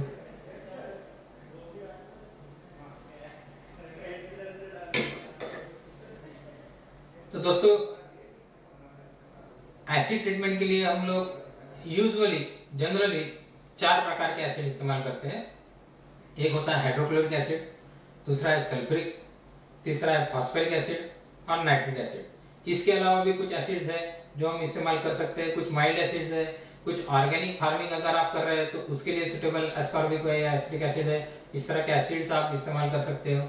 तो ये अलग अलग एसिड्स है जो अलग अलग कंडीशंस में यूज होते हैं, लेकिन जो जनरली हमारे रेगुलर एसिड ट्रीटमेंट में इस्तेमाल होने वाले एसिड है hydrochloric acid, sulphuric acid, phosphoric acid और नाइट्रिक एसिड। इन चारों में से कोई भी एसिड आप इस्तेमाल कर सकते हो। चारों का कॉन्सेंट्रेशन अलग अलग हो सकता है, सीवियरिटी अलग अलग हो सकती है। यूजुअल कंडीशन में अगर आप रेगुलर एसिड ट्रीटमेंट करते हो तो आप हाइड्रोक्लोरिक एसिड इस्तेमाल कर सकते हो, क्योंकि ये इजीली मिल जाता है, सस्ता होता है, बहुत महंगा नहीं होता है, तो आप इसको इजीली इस्तेमाल कर सकते हो। अगर आपको लगता है कि बहुत ही सीरियस कंडीशन हो गई है, सीवियर कंडीशन है, तो ऐसी कंडीशन में आप सल्फ्यूरिक एसिड का इस्तेमाल कर सकते हो। फॉस्फोरिक एसिड तो लगभग जो जैसे मैंने कहा कि वाटर सोल्यूबल फर्टिलाइजर्स के साथ में फॉस्फोरिक या फॉस्फोरिक एसिड होता ही है, तो ये भी दे सकते हैं। या नाइट्रिक एसिड भी एक तरह से आपको फर्टिलाइजर जैसे ही काम करता है, फॉस्फोरिक एसिड भी फर्टिलाइजर जैसे ही काम करता है, तो ये आपके फर्टिलाइजर जैसा भी काम करेगा।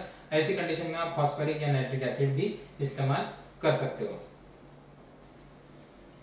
तो दोस्तों सबसे पहला सवाल ये आता है कि एसिड ट्रीटमेंट मुझे करना है, लेकिन मैं कितना एसिड लूं, एसिड की क्वांटिटी मैंने कितनी इस्तेमाल करनी चाहिए। तो मैं आपको ये बताऊं कि एसिड की क्वांटिटी कितनी इस्तेमाल करनी चाहिए, इसका ये हमें आपका पानी का पीएच कितना है, आपके पानी में ऑलरेडी कितने क्षार है, ये देख के, तो हर एक के पानी में क्षार अलग अलग हो सकते हैं। तो कभी कभार हमको ये फोन आते हैं कि साहब मेरा 2 एकड़ में एसिड ट्रीटमेंट करना है, तो कितना एसिड लूं। तो हम ये बोल नहीं सकते कि आपको कितना एसिड लगेगा, क्योंकि आपके पानी का पीएच कितना है ये हमें पता नहीं। पानी का पीएच भी एक जैसा हो सकता है कि आपका पानी का पीएच 8 है, बाजू वाले के भी पानी का पीएच 8 है, फिर भी हो सकता है कि एसिड की मात्रा उसको अगर मुझे 4 पीएच तक लाना है तो हो सकता है वो अलग अलग लगे। तो बेटर है आप फील्ड पे एक छोटा सा एक्सपेरिमेंट कीजिए कि आपको एसिड की क्वांटिटी कितने लगने वाले। तो उसके लिए क्या करना है, सिंपल है, कुछ नहीं, एक बाल्टी लीजिए, एक बाल्टी में 10 लीटर का पानी भर लीजिए। 10 लीटर का पानी, कोई भी आपके पास दूध का क्या माप होता है या कोई भी बॉटल होती है 1 लीटर की, उसके 10 बॉटल्स आप डाल दीजिए। तो 10 लीटर का पानी लगभग आपने ले लिया, उसमें धीरे धीरे बूंद बूंद से आपको एसिड डालना है। एसिड जो भी आप लेने वाले, हाइड्रोक्लोरिक, सल्फ्यूरिक, वो लेना है। हाथ में ग्लोव्स पहन लेना है, सेफ्टी बहुत इंपॉर्टेंट है, एसिड आपके ऊपर नहीं छिड़कना चाहिए। और ये इस तरह का जो इंजेक्शन है सिंपल, ये इंजेक्शन से आप इसमें 1-2 ml 3 ml इस तरह के मेजरमेंट दिए। तो धीरे धीरे 1-1 ml थोड़ा सा एसिड उठाना और बाल्टी में डालना, थोड़ा सा उठाना बाल्टी में डालना, घुमाना। और ये जो पीएच पेपर होता है, ये पीएच पेपर आपके पास होना जरूरी है। इसमें पीएच दिया हुआ है, तो ये थोड़ा सा टुकड़ा इसका फाड़ लेना और ये इससे आप एसिड चेक करना। मैं ये थोड़ा सा वीडियो आपको चला देता हूँ तो आपके सामने ये दिखेगा। ये एसिड, इस तरह के एसिड आप इस्तेमाल कर सकते हो। ये पीएच पेपर यहाँ पर वीडियो में आप देख सकते हो। ये 10 लीटर पानी आपने एक बाल्टी में लिया, ये 1 लीटर का माप है, ये दूध का माप है। ये 10 ले लिए, हाथ में प्रॉपरली ग्लोव्स पहन लिए और उसमें थोड़ा सा एसिड डाला आपने, पीएच उसका चेक करना है। तो एसिड एक मग्गे में ले लिया और जो ड्रिपर इंजेक्शन का ये जो सिरिंज है, ये सिरिंज का नीडल निकाल दो आप और सिर्फ ये पार्ट लेके सिर्फ उठा के आप उसको थोड़ा थोड़ा डालना है आपको और पीएच चेक करना है। तो मतलब क्या हो रहा है कि हम लोग ये चेक कर रहे हैं कि मेरे जो पानी का स्रोत है उसमें 10 लीटर पानी के लिए 4 पीएच, एसिड ट्रीटमेंट करते वक्त आपका पानी का पीएच आपको 4 करना पड़ता है। 4 मतलब क्या है कि बहुत स्ट्रॉन्ग एसिड नहीं है और बहुत माइल्ड भी नहीं है, ये मीडियम टाइप का एसिडिक सॉल्यूशन है जो आपके क्षार के साथ में मतलब मिलके क्षार को पिघल देगा, डिजोल्व कर देगा और निकाल देगा। तो और इसका कोई क्षति भी नहीं पहुंचेगा आपको, यानी ये गिर भी गया 4 पीएच का पानी तो आपको इसकी ज्यादा क्षति नहीं होगी, हालांकि सेफ रहना चाहिए। तो इस तरह से अभी आपने गणित ये कर लिया कि 10 लीटर पानी के लिए मुझे कितना एसिड की मात्रा लगेगी। फिर आपको ये देखना है कि आपको कितने देर में एसिड ट्रीटमेंट करना है। तो उसके लिए भी एक नुस्खा है, मैं आपको बताता हूँ। लेकिन ये मान लो कि मुझे 30 घंटे में, 30 मिनट में या आधे घंटे में मुझे एसिड ट्रीटमेंट करना है और मेरे सिस्टम का फ्लो रेट है 25 मीटर क्यूब पर आवर, मतलब क्या 1 घंटे में 25,000 लीटर पानी जा रहा है।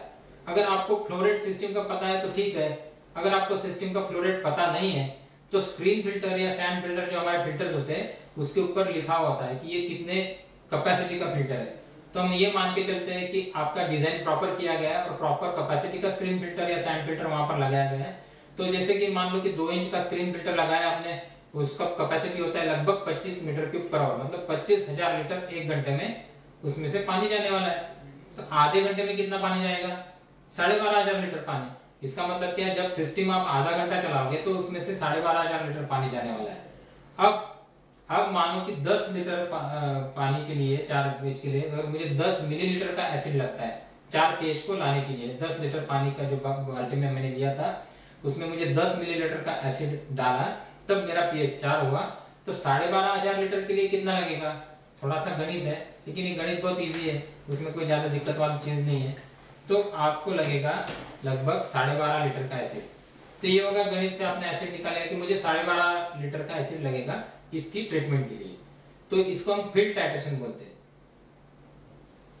उसके बाद में ये इंजेक्शन रेट या कितने रेट से अंदर जाना चाहिए। जैसे हमने बोला कि आधे घंटे में जाना चाहिए, तो मैंने ऐसे ही बोल दिया कि आधे घंटे में मुझे करना है। तो मुझे वेंचुरी या जो भी मेरा उसका सक्शन रेट में किस तरह से एडजस्ट करूं कि उतने आधे घंटे के अंदर मेरा सारा का सारा जो 12.5 लीटर का एसिड है वो चला जाना चाहिए। ऐसा नहीं होना चाहिए कि मैंने एसिड बना के रख दिया और आधा घंटा हो गया फिर भी एसिड बचा रहा, या ऐसा नहीं होना चाहिए कि आधे घंटे का पीरियड दिया था लेकिन 10 मिनट में ही सारा का सारा चला गया अंदर। ऐसा नहीं होना चाहिए। अगर जो पीरियड आपने डिसाइड किया है, क्योंकि एसिड ट्रीटमेंट आप कर रहे हो ड्रिप सिस्टम को, आप पौधों को एसिड देना चाहते हो क्या? नहीं।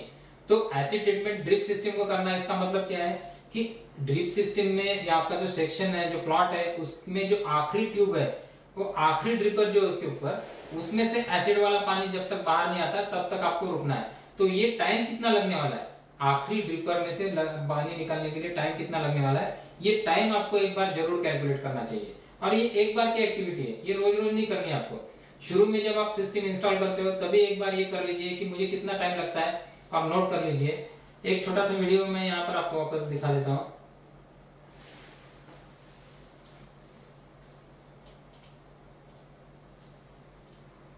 ये जैसे बाल्टी में आप कोई भी नील होती है या ब्लू कलर का कोई भी इंक ले लो या पोटेशियम परमैंगनेट का सॉल्यूशन तैयार, जो कलरफुल कोई पानी तैयार कर लो ताकि आपको ड्रिपर में से कलर वाला पानी जब आएगा तो पता चलेगा।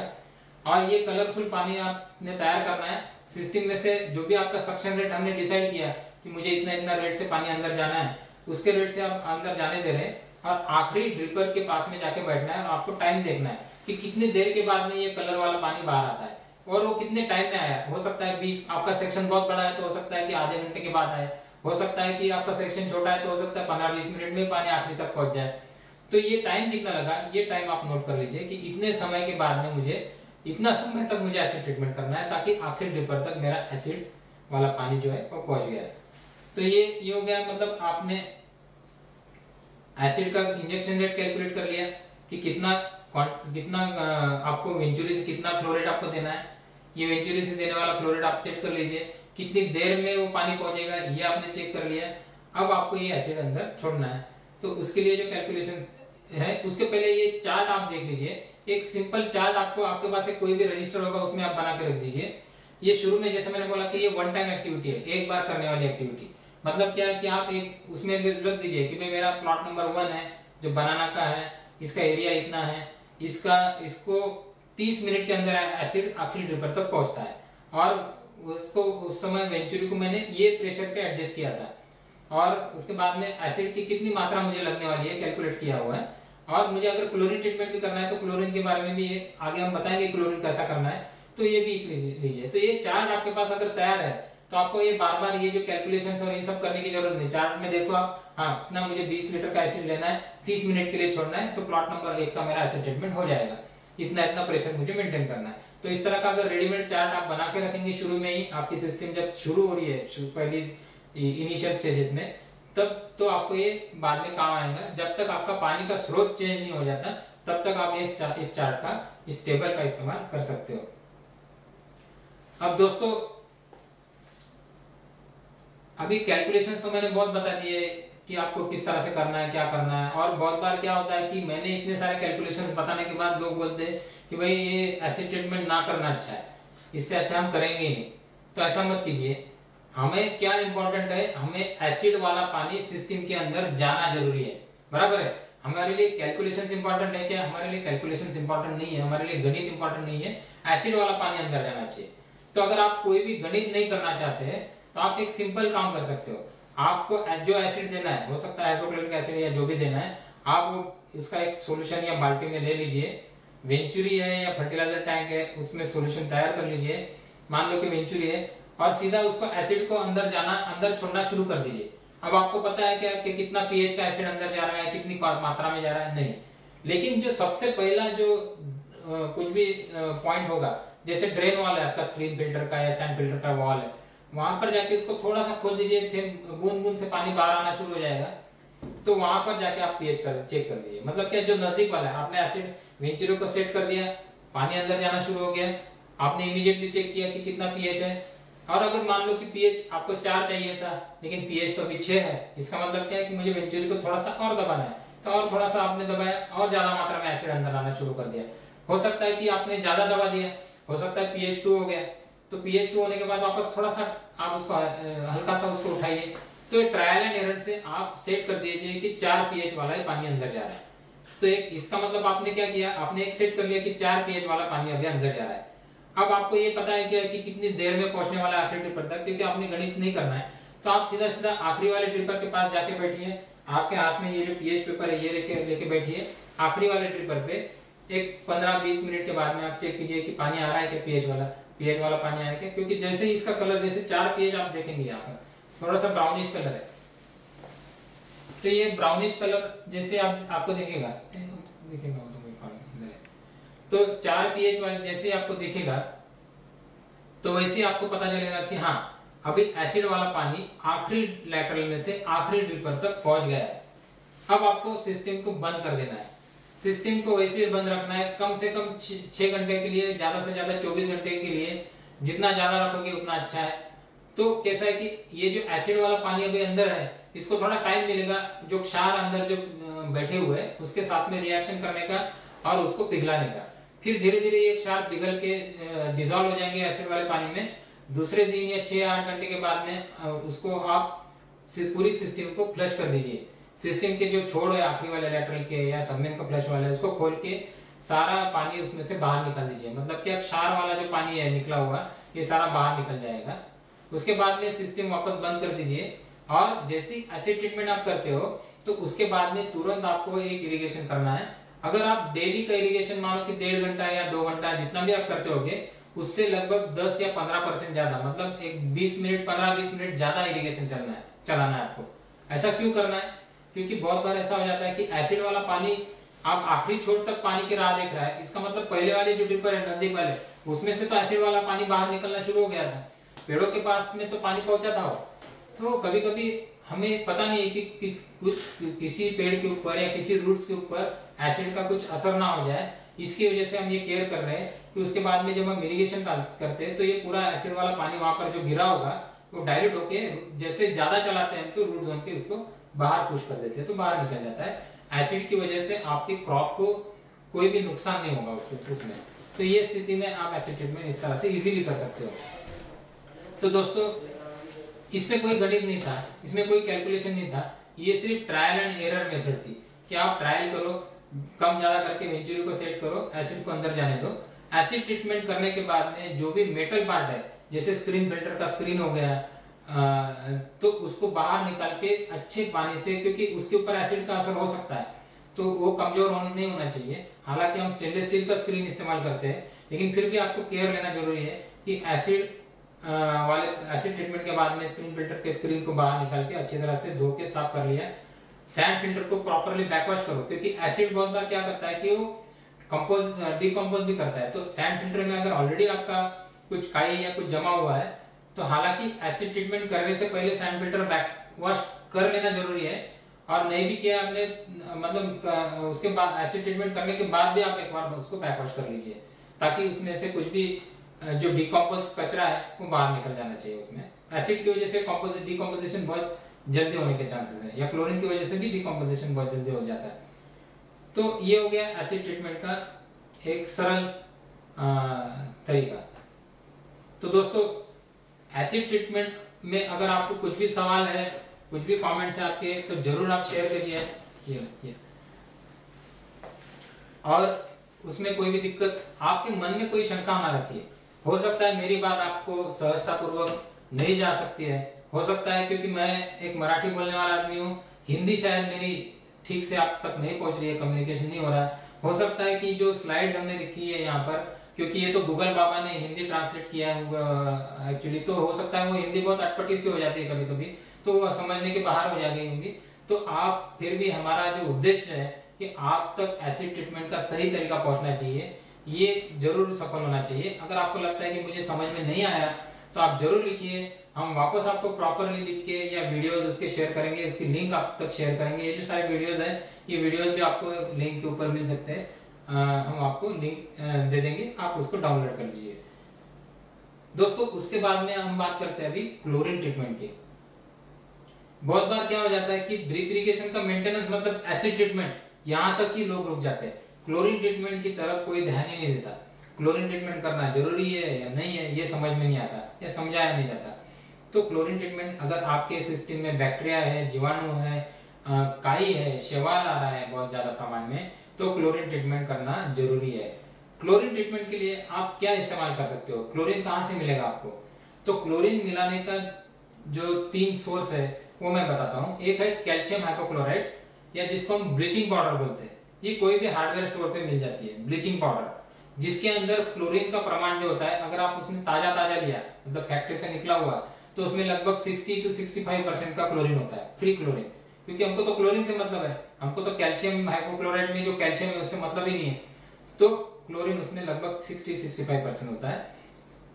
उसके बाद में लिक्विड फॉर्म में भी क्लोरीन मिलता है, जिसका नाम है सोडियम हाइपोक्लोराइड, जो आपने देखा होगा कि जीवन बिंदु, जीवन ड्रॉप, मेडिक्लोर वगैरह इस तरह के कुछ बूंद मिलते हैं, आप मटके के अंदर 2 बूंद डालते हो, वो होता है सोडियम हाइपोक्लोराइड, जिसमें 15 से 20% तक का क्लोरीन होता है। मतलब थोड़ा डाइल्यूट होता है, थोड़ा कम मात्रा में रहता है ब्लीचिंग पाउडर की जगह से, तो लेकिन ये लिक्विड होता है, लिक्विड फॉर्म में आप सीधा सिस्टम के अंदर डाल सकते हो। तीसरा है क्लोरीन गैस।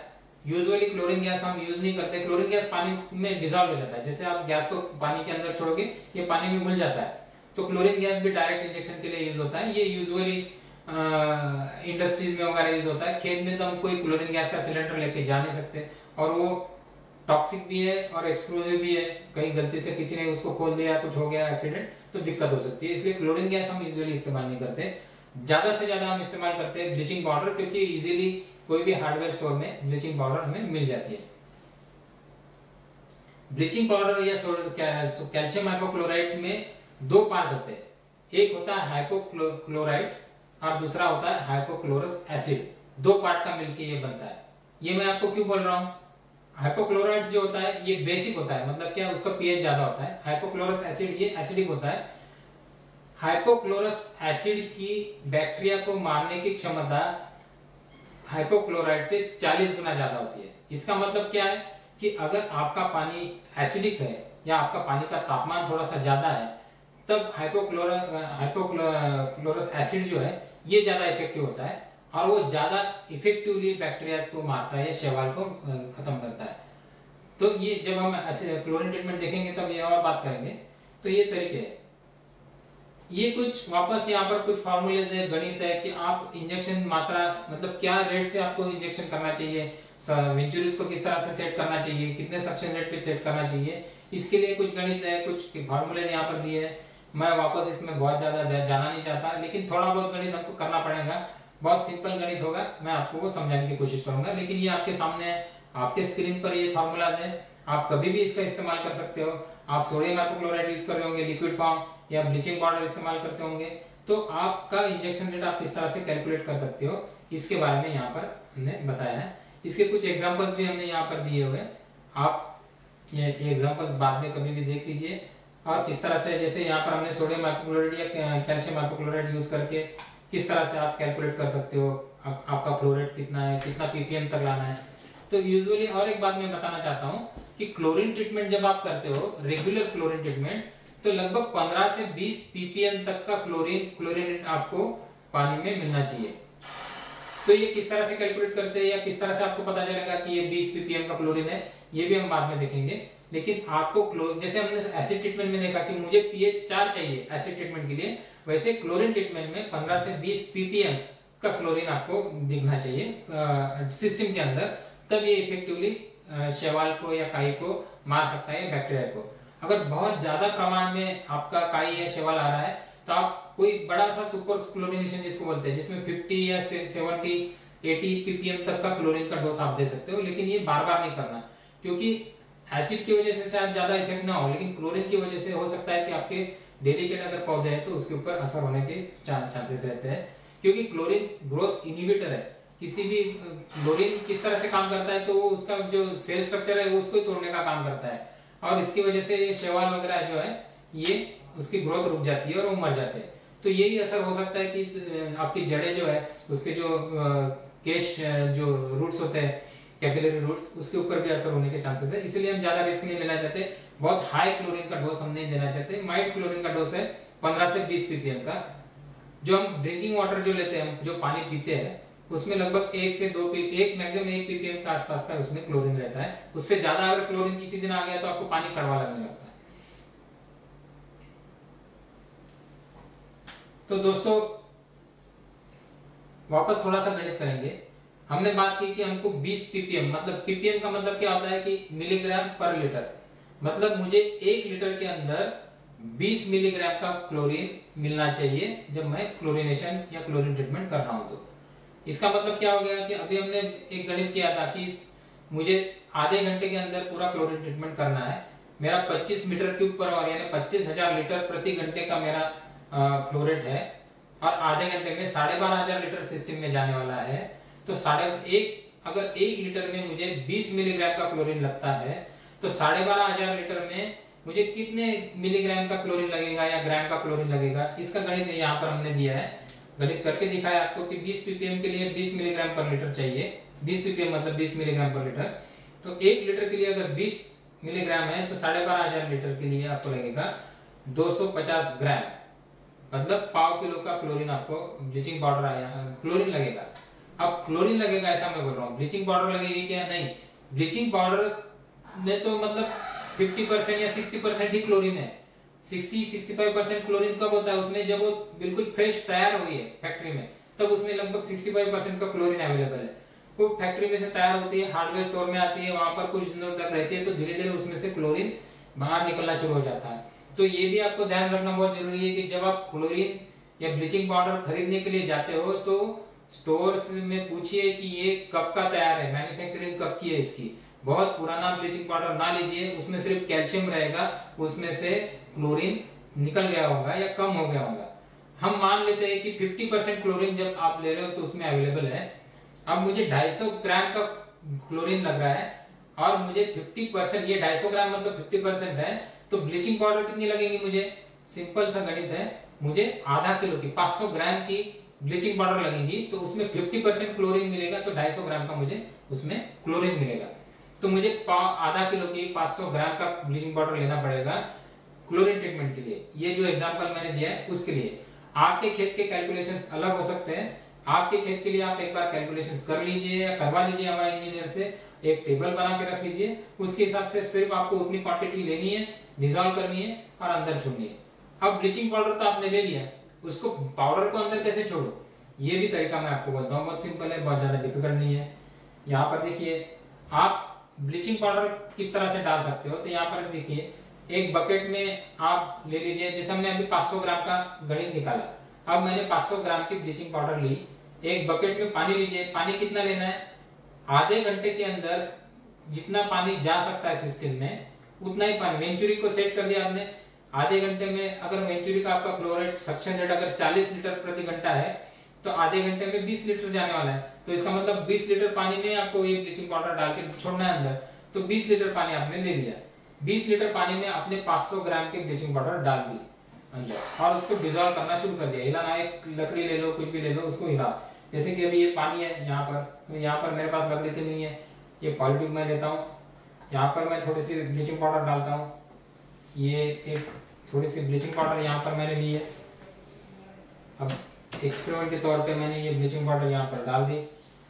अब आप ये बात देखिए कि जब आप ब्लीचिंग पाउडर का सॉल्यूशन तैयार करते हो, इसे ब्लीचिंग पाउडर डाल दी, मैंने हिलाना शुरू कर दिया, पानी अभी ये इसको क्लोरीनेटेड वाटर बोलते हैं, ये क्लोरीन का पानी शुरू हो गया। अभी देखिए मुझे खुद को यहाँ पर स्मेल आना शुरू हो गया। क्लोरीन एक टॉक्सिक गैस है, ये आपके लंग्स को, आपको सांस लेने में तकलीफ कर सकता है, तो इसके ऊपर ऐसे झुक के मत खड़े रहिए, इससे दूर खड़े रहिए, कोई बच्चे को इसके आसपास ना आने दीजिए और प्रॉपरली इसको हिलाइए, घुमाइए, ये पूरा डिजॉल्व होने दीजिए, 5-10 मिनट के लिए इसको डिजॉल्व होने दीजिए। और उसके बाद में एक दूसरी बाल्टी लीजिए, वो दूसरी बाल्टी में कोई भी सफेद कपड़ा लगा दीजिए, कोई फिल्टर जाली लगा दीजिए और ये जो पानी है ये पानी उसमें उंडेल दीजिए। इससे क्या होगा, ये जब आप कर रहे हो ना तो इसमें क्लोरीन का पानी तैयार हो रहा है और धीरे धीरे जो कैल्शियम, इसको सेटल होने दीजिए 10-15 मिनट के लिए, ताकि इसमें जो कैल्शियम का जो शाखा है, चूना जो जिसको हम बोलते हैं, ये नीचे बैठ जाएगा, ये पूरा नीचे बैठ जाएगा, क्योंकि हमको ये कैल्शियम की पाउडर को अंदर नहीं छोड़ना है, ये तो सिस्टम को चोक कर सकता है। कैल्शियम की पाउडर को निकाल देना है और सिर्फ क्लोरीन का जो पानी है उसको अंदर देना है। तो ये जो कैल्शियम का जो शाखा है या जो पाउडर है, ये नीचे बैठ जाने दीजिए, इसको फिल्टर कर दीजिए और फिर जो क्लोरीन, जो पानी नीचे जमा हुआ है वो है क्लोरीन का पानी। ये क्लोरीन के पानी को आपको सिस्टम के अंदर छोड़ना है क्लोरीन ट्रीटमेंट के लिए। बराबर है, बात समझ में आई? बहुत ही सिंपल है। आप ये वीडियो को बार बार देखिए, शेयर कीजिए, ताकि सब लोगों तक ये नॉलेज पहुंच सके कि ये किस तरह से करना है। बहुत सिंपल है, ये कोई बहुत बड़े गणित हमने किए नहीं है, बहुत बड़े कैलकुलेशन नहीं किए, और आपको कैलकुलेशन करने में तकलीफ होती होंगी तो आप हमें जरूर पूछिए, हम आपको जरूर करके देंगे एक बार। उसके बाद में क्लोरीन वाला पानी अंदर चला गया। अब क्लोरीन वाले पानी ने बैक्टीरिया को मारना शुरू कर दिया और उसके बाद में सिस्टम को 24 घंटे के लिए बंद रखिए, ताकि उसका असर वो पूरी तरह से बैक्टीरिया को नष्ट कर सके, शैवाल या काई को नष्ट कर सके। उसके बाद में जैसे ऐसे ट्रीटमेंट हम करते थे वैसे खोल दीजिए ट्यूब्स के लास्ट एंड्स को, सबमेन फ्लश वाल्व को खोल दीजिए, सिस्टम को चालू कर दीजिए, पूरी सिस्टम को फ्लश कर दीजिए, सारा जो पानी है गंदा पानी उसको बाहर निकाल दीजिए। वापस जैसे ऐसे ट्रीटमेंट के वक्त हमने किया था वैसे सिस्टम को थोड़ी ज्यादा देर के लिए इरिगेशन कीजिए, ताकि क्लोरीन का जो भी पानी बाहर निकला हुआ है वो रूट जोन से बाहर निकल जाएगा, उसका कोई असर आपके सिस्टम के ऊपर नहीं होगा। क्योंकि एक आधे घंटे के लिए पानी अगर रूट जोन के पास रहा तो इमीडिएटली कोई वो रूट्स आपके डैमेज नहीं होते, उसके बाद में अगर जैसे आप इरिगेशन करते हो तो निकल जाता है। तो इस तरह से दोस्तों क्लोरीन ट्रीटमेंट आप कर सकते हो।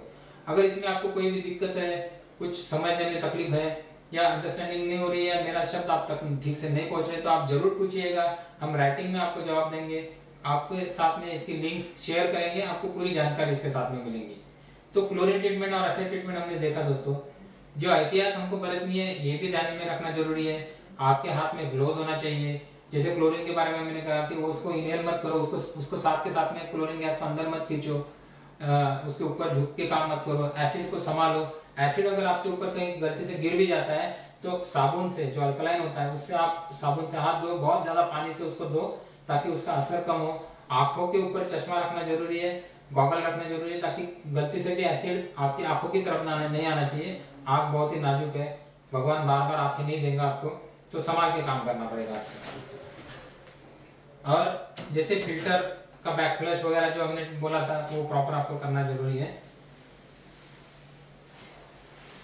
दोस्तों ये हो गया एसिड ट्रीटमेंट, क्लोरीन ट्रीटमेंट, केमिकेशन के बारे में हमने बात की। हमने बात की कि आपके सिस्टम में अगर रैट का प्रॉब्लम है या गिलोरी का प्रॉब्लम है तो उसको किस तरह से आप हैंडल कर सकते हो। ये बहुत छोटी छोटी चीजें हैं और ये चीजें हमने कुछ बनाई नहीं है, तो फार्मर से या आप लोगों से हमने सीखी है और आपको हम बता रहे हैं। तो ये आप जरूर ध्यान में लीजिए कि ये किस तरह से किया जा सकता है। और छोटी छोटी और कुछ चीजें मैं आपको बताना चाहूंगा। एक तो सिस्टम को चोकिंग की समस्या से अगर आपको कम से कम करना है तो सिस्टम हमेशा गीली रखिए। मतलब क्या, सिस्टम को रोज थोड़ी देर के लिए चलाए, सिस्टम को सूखने ना दे। जैसे हमने पहले बात की था कि क्षार कब जमते हैं, तो जब आपकी सिस्टम बंद हो जाती है, धूप में जब पूरी तेज धूप आती है, जब पानी इवेपोरेट होना शुरू हो जाता है, ड्रिपर के अंदर का पानी ऊपर उड़ना शुरू हो जाता है, उसका बाष्पीभवन होता है, तो क्षार जब अंदर बैठते हैं तब ये क्षार आपकी सिस्टम को या ड्रिपर को चोक करते हैं। तो इसलिए सिस्टम को डेली चलाइए, सिस्टम को गीला रखिए, सिस्टम को सूखने मत दे, ताकि प्रॉब्लम आपका कम से कम हो। अगर टर्बो एक्सेल जैसे आप ड्रिपर यूज कर रहे हो तो ड्रिपर ऊपर की तरफ रखिए, तो चोकिंग के प्रॉब्लम आपको वैसे भी कम आने लगेगा। सिस्टम को प्रॉपरली फ्लश कीजिए तो आपको प्रॉब्लम कम से कम आएंगे। क्योंकि आप ये बात समझिए कि जब भी सिस्टम आप चलाते हो तो जो भी कूड़ा कचरा जो भी अंदर आता है सिस्टम के अंदर फिल्टर को पास करके, तो ये जो है ये सारा कचरा लास्ट एंड पे, लेटरल की जो लास्ट एंड है या सबमेन का लास्ट एंड है, वहां पर जाके बैठता है और उसको वहीं से अगर हमने निकाल दिया फ्लश करके तो सिस्टम के अंदर नहीं घुसेगा। लेकिन हमने वहां पर उससे उसको निकाला नहीं, तो धीरे धीरे हो सकता है कि वो ड्रिपर के पास पहुंच जाए और ड्रिपर के अंदर जाने की कोशिश करेगा। तो दोस्तों ये बात ध्यान में रखना जरूरी है। उसके बाद में हमने ये भी बात की कि आप जगह जगह पे ऑगर लेके नमी कितनी आ रही है ये देखना की आदत डाल लो।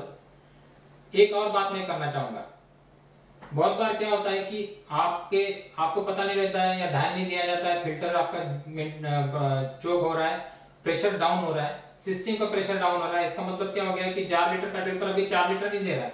4 लीटर का ड्रिपर तो तभी 4 लीटर पानी देता है जब उसके ऊपर का दबाव जो है, प्रेशर है, ये 1 किलोग्राम पर सेंटीमीटर स्क्वायर होगा। मतलब अगर वो नॉन पीसी ड्रिपर है, 1 केजी पर सेंटीमीटर स्क्वायर का दबाव है, तभी वो उतना पानी देगा। लेकिन जैसे प्रेशर कम हो गया, प्रेशर क्यों कम होगा? या तो फिल्टर साफ नहीं हुआ है, या तो हो सकता है कि आपका कुएं का पानी नीचे चला गया। धूप काले में ऐसा हो जाता है, तो आप पंप थोड़ा सा नीचे उतार देते हो, एक स्टेप नीचे उतार दिया, सक्शन आपका चेंज हो गया या टोटल हेड चेंज हो गया, तो आपका प्रेशर चेंज हो गया।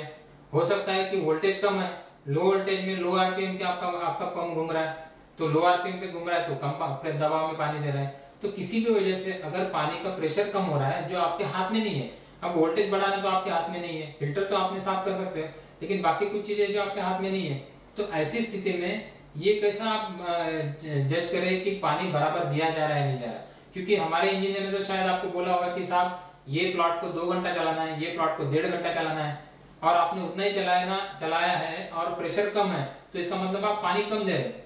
तो एक सिंपल तरीका है, जो ये फोटोग्राफ में आप देख सकते हो कि जितने भी आपके जो भी जो डिस्चार्ज का ड्रिपर आप लगा रहे हो, इस्तेमाल कर रहे हो, उसके जो उतना ही डिस्चार्ज का ड्रिपर आप आखिरी में लीजिए, जितना एक पेड़ के पास में डिस्चार्ज होना चाहिए। जैसे अगर केला है और उसको आपने 8 लीटर के 2 ड्रिपर लगाए, मतलब क्या हो गया, 16 लीटर का पानी आप वहां पर दे रहे हो 1 घंटे में, तो इसका मतलब 8 लीटर के 2 ड्रिपर आप आखिरी छोर पे एक्स्ट्रा लगाइए।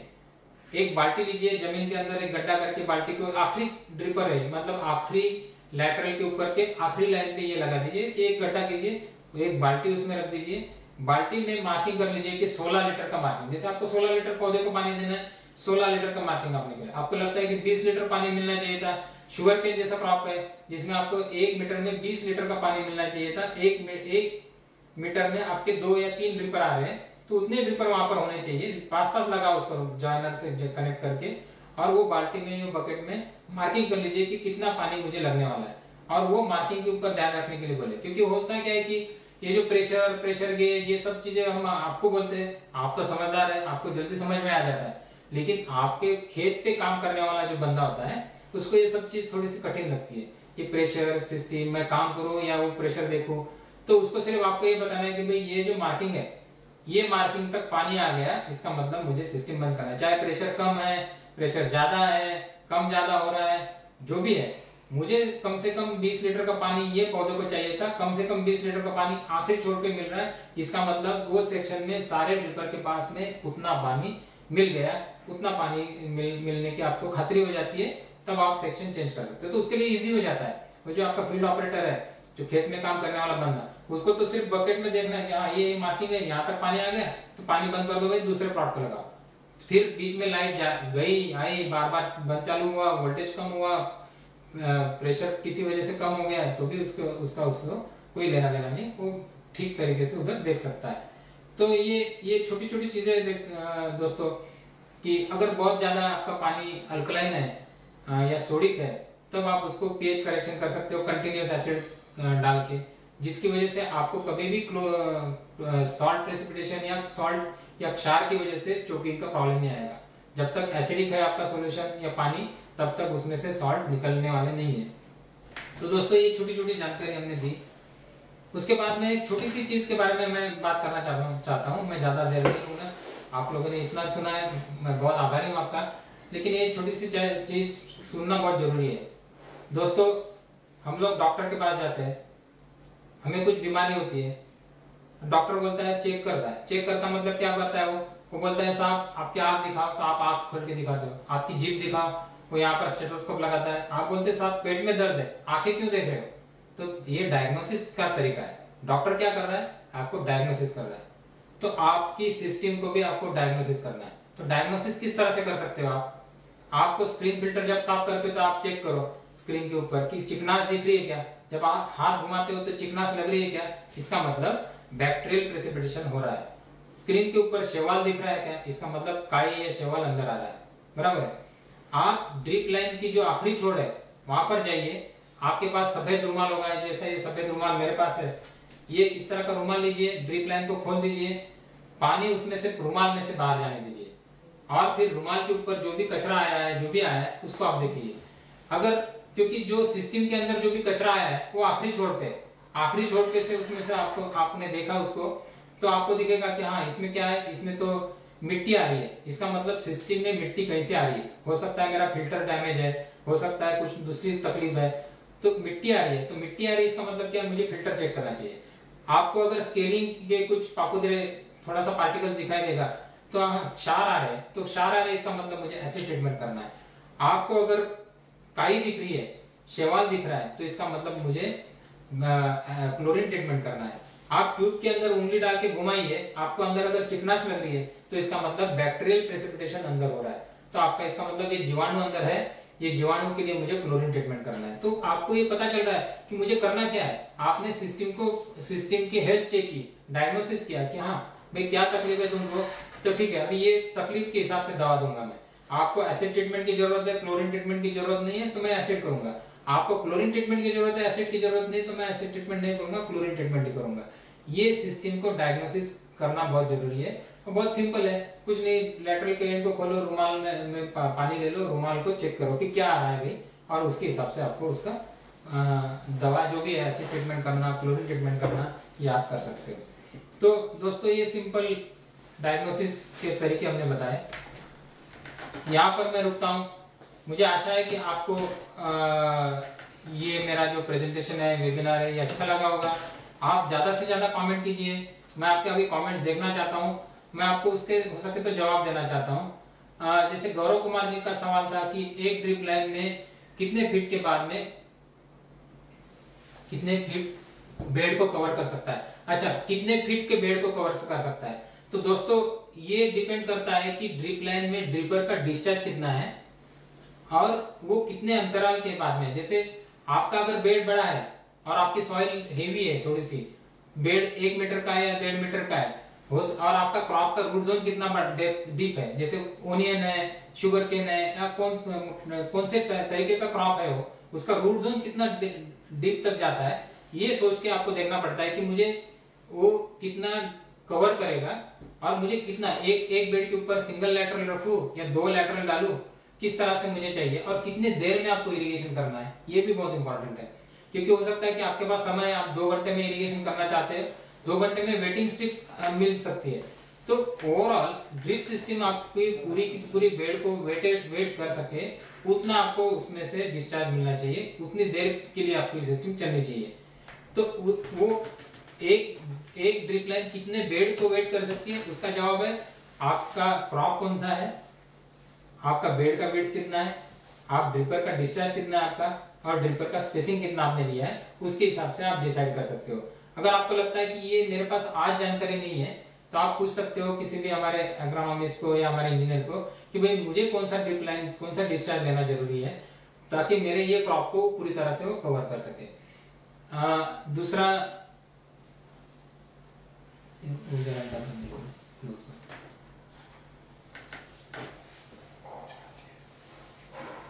भाई नरेंद्र भाई नो सवाल છે कि સ્પ્રિંકલર સેટ નો ભાવ આપજો। તો નરેન્દ્રભાઈ અત્યારે તો સ્પ્રિંકલર સેટ નો ભાવ મારી પાસે નથી, પણ એમ છતાંય જો અમારો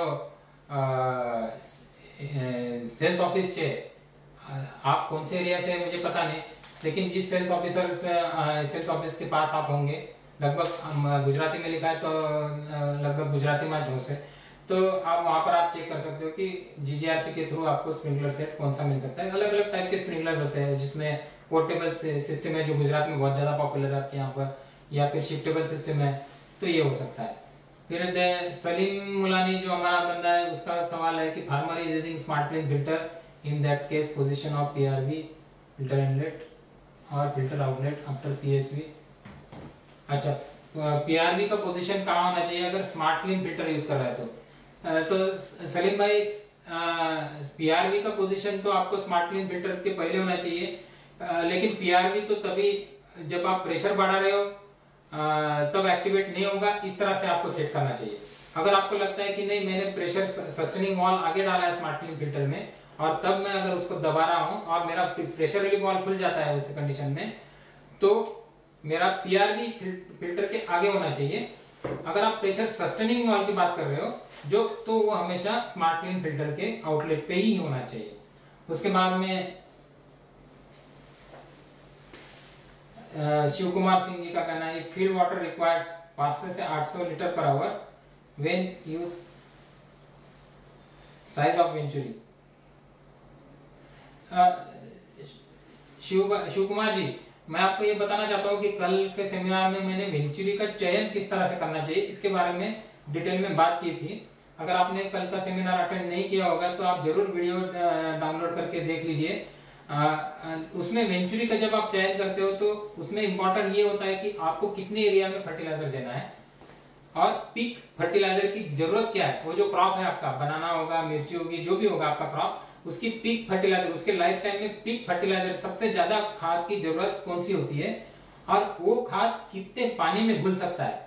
जैसे कल मैंने एग्जांपल दिया था कि एक बनाना का मैंने एग्जांपल दिया था केले का, कि केला है उसको यूरिया का एग्जांपल है, जो यूरिया उसको पीक लगता है 6.5 ग्राम पर प्लांट उसको लगता है, कितने पौधे उसके हिसाब से कितना ये टोटल यूरिया, तो मैंने गणित शायद कुछ 14 किलो का निकाला था और 14 किलो यूरिया एक किलो 570 ग्राम पर लीटर के हिसाब से यूरिया डिसॉल्व होता है या सोल्यूबल होता है, तो मुझे लगभग 24-25 लीटर का पानी उसमें लगता है। तो 25 लीटर अगर मुझे 1 घंटे के अंदर देना है तो मुझे कौन से साइज की वेंचुरी यूज करनी है। ये वेंचुरी का जो हमारे चार्ट्स है, हमारा कैटलॉग है, उसमें एमआईएस कैटलॉग के ऐप में से आप गूगल प्ले स्टोर से आप डाउनलोड कर सकते हो, जिसमें वेंचुरी के चार्ट्स दिए है कि भाई ये कितना फ्लो के लिए कितना सक्शन करेगा, तो उतना सक्शन मुझे 25 लीटर 1 घंटे में देना है। मतलब मेरा सक्शन रेट क्या होना चाहिए, 25 लीटर पर आवर मिनिमम, उतना तो होना चाहिए। तो मिनिमम मुझे कितना मिलेगा ये है। इसके अलावा भी हम फिल्ट्रेशन के बारे में और फर्टिगेशन फर्टिलाइजर इक्विपमेंट के बारे में एक विस्तार पूर्वक संगोष्ठी करने वाले हैं आगे, तो वो जरूर आप हमारे टच में रहिएगा। ये संगोष्ठी की ये जो कड़ी है ये आगे चलते जाने वाली है। बहुत सारे विषय हैं जो हम अभी एक दो संगोष्ठी में हम नहीं कवर कर सकते, उसके बारे में भी हम डिटेल या विस्तार पूर्वक बात करने वाले हैं। आप वहां पर हम जरूर आपको वापस ये जानकारी देंगे। फिर भी मेरी आपसे विनती है कि कल का सेमिनार आप देखिए। अगर आपको कोई दिक्कत है तो जरूर आप हमें आपका मेल दीजिए, आपका संदेश दीजिए, हम आपका जरूर उसका उत्तर देने की कोशिश करेंगे। तुषार शर्मा जी का एक कमेंट है कि how to select that which type of drip will work for which type of crop or fruits, and how do we check the hardness of water on the field, and what is the permissible limit of hardness in water। तो तुषार जी, permissible limit of hardness क्या है इसके बारे में हमने बात किया। Hardness मतलब क्या है? कैल्शियम की वजह से हार्डनेस होता है हमेशा। तो कैल्शियम का या टेबल हमने जो दिखाया था अभी, तो टेबल में आपने देखा होगा कि कितना परसेंटेज एक्सेप्टेबल है, कितना मॉडरेट है और कितना सीवियर है। तो उसके हिसाब से आपको हार्डनेस देखना पड़ेगा। दूसरा आपका सवाल है कि how do we check hardness of water. तो ये वाटर क्वालिटी एनालिसिस करते हैं जिसमें आपको पता चलता है कि टोटल डिजॉल्व सॉलिड्स कितने हैं, हार्डनेस कितना है, कैल्शियम कितना है, अलग अलग मिनरल्स है, ये आप चेक कर सकते हो। आपका पानी आप हमें भेज सकते हो या कोई भी आप नजदीक वाटर क्वालिटी एनालिसिस की कोई लैब होंगे, वाटर टेस्टिंग लैब, वहां पर चेक कर सकते हो। उसका रिजल्ट्स आप हमें भेज सकते हो ताकि हम आपको सलाह दे सके कि आपको क्या करना चाहिए। और आपका जो और एक सवाल था कि how to select that which type of drip will work for which type of crop. तो तुषार जी, ये बहुत ही महत्वपूर्ण सवाल है कि मैं ड्रिप सिस्टम कौन सी इस्तेमाल करूं, कौन से क्रॉप के लिए। तो अलग अलग क्रॉप की अलग अलग जरूरत है, बहुत सारे फैक्टर्स है उसमें। इसमें डिजाइन का पार्ट आता है जो आज हम शायद यहाँ पर कवर नहीं कर रहे थे, लेकिन जरूर एक संगोष्ठी डिजाइन के लिए, डिटेल डिजाइन के लिए हम करने वाले हैं, जिसमें यह पार्ट होगा कि आपके ड्रिप सिस्टम का चयन कैसे करना चाहिए। तो उसमें आपका क्रॉप है, आपका क्रॉप आपको पता है, उसकी पीक वाटर रिक्वायरमेंट कितनी है ये आपको पता है, मतलब पानी की जरूरत कितनी है ये अगर आपको पता भी नहीं है तो कैलकुलेट कर सकते हैं। हमारे पास टेबल्स होते हैं, उसके थ्रू हमें पता चलता है। उसके बाद में आपके यहाँ पर पानी कितना अवेलेबल है या पंप कितना फ्लो रेट दे सकता है अगर रेडीमेड पंप अवेलेबल है तो। उसके बाद में इलेक्ट्रिसिटी कितने घंटे तक अवेलेबल है, ये सब का सब विचार करके हम ये देखते हैं। और आपकी जमीन कैसी है, आपकी जमीन उतार चढ़ाव वाली है, जमीन हल्की है, भारी है, ये सब सोच के, ये बहुत सारे पैरामीटर्स है, ये सब सोच के हम ये निकालते हैं कि आपको कौन सी ड्रिप सिस्टम सुटेबल होंगी। पीसी, नॉन पीसी, 4 एलपीएच का ड्रिपर लगेगा, 50 सेंटीमीटर पे लगेगा या 40 सेंटीमीटर पे लगेगा, आपको 1 घंटे में पूरा करना है या 2 घंटे में इरिगेशन पूरा करना है, ये सब सोच के हम लोग करते हैं। आगे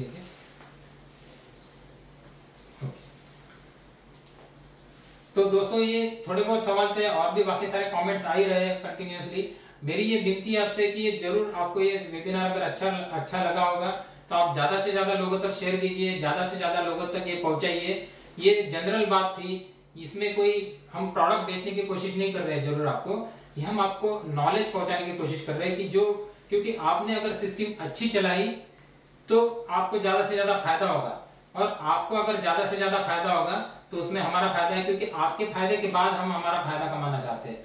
आपने अगर आपकी सिस्टम सफल रही तो मार्केट में 60-70% से ज्यादा शेयर जैन इरिगेशन का है, तो 60-70% बिजनेस हमारे पास ही आएगा। और अगर आपको हमारा सिस्टम अच्छा ही लगा और चला तो डेफिनेटली सर, ये आप ध्यान में रखिए कि हमारा तो उद्देश्य ये है कि मोर क्रॉप पर ड्रॉप। ये हमको तो बूंद बूंद से आपकी उपज बढ़ानी है। हमारा उद्देश्य ये है कि बेटर यील्ड्स, ग्रेटर प्रॉफिट्स, ये आपका प्रॉफिट बढ़ाना है, यही हमारा उद्देश्य है। तो दोस्तों, मुझे उम्मीद है कि आपको ये वेबिनार अच्छा लगा होगा, आप लोगों को ये सिस्टम किस तरह से मेंटेन किया जाता है ये समझ में आया होगा।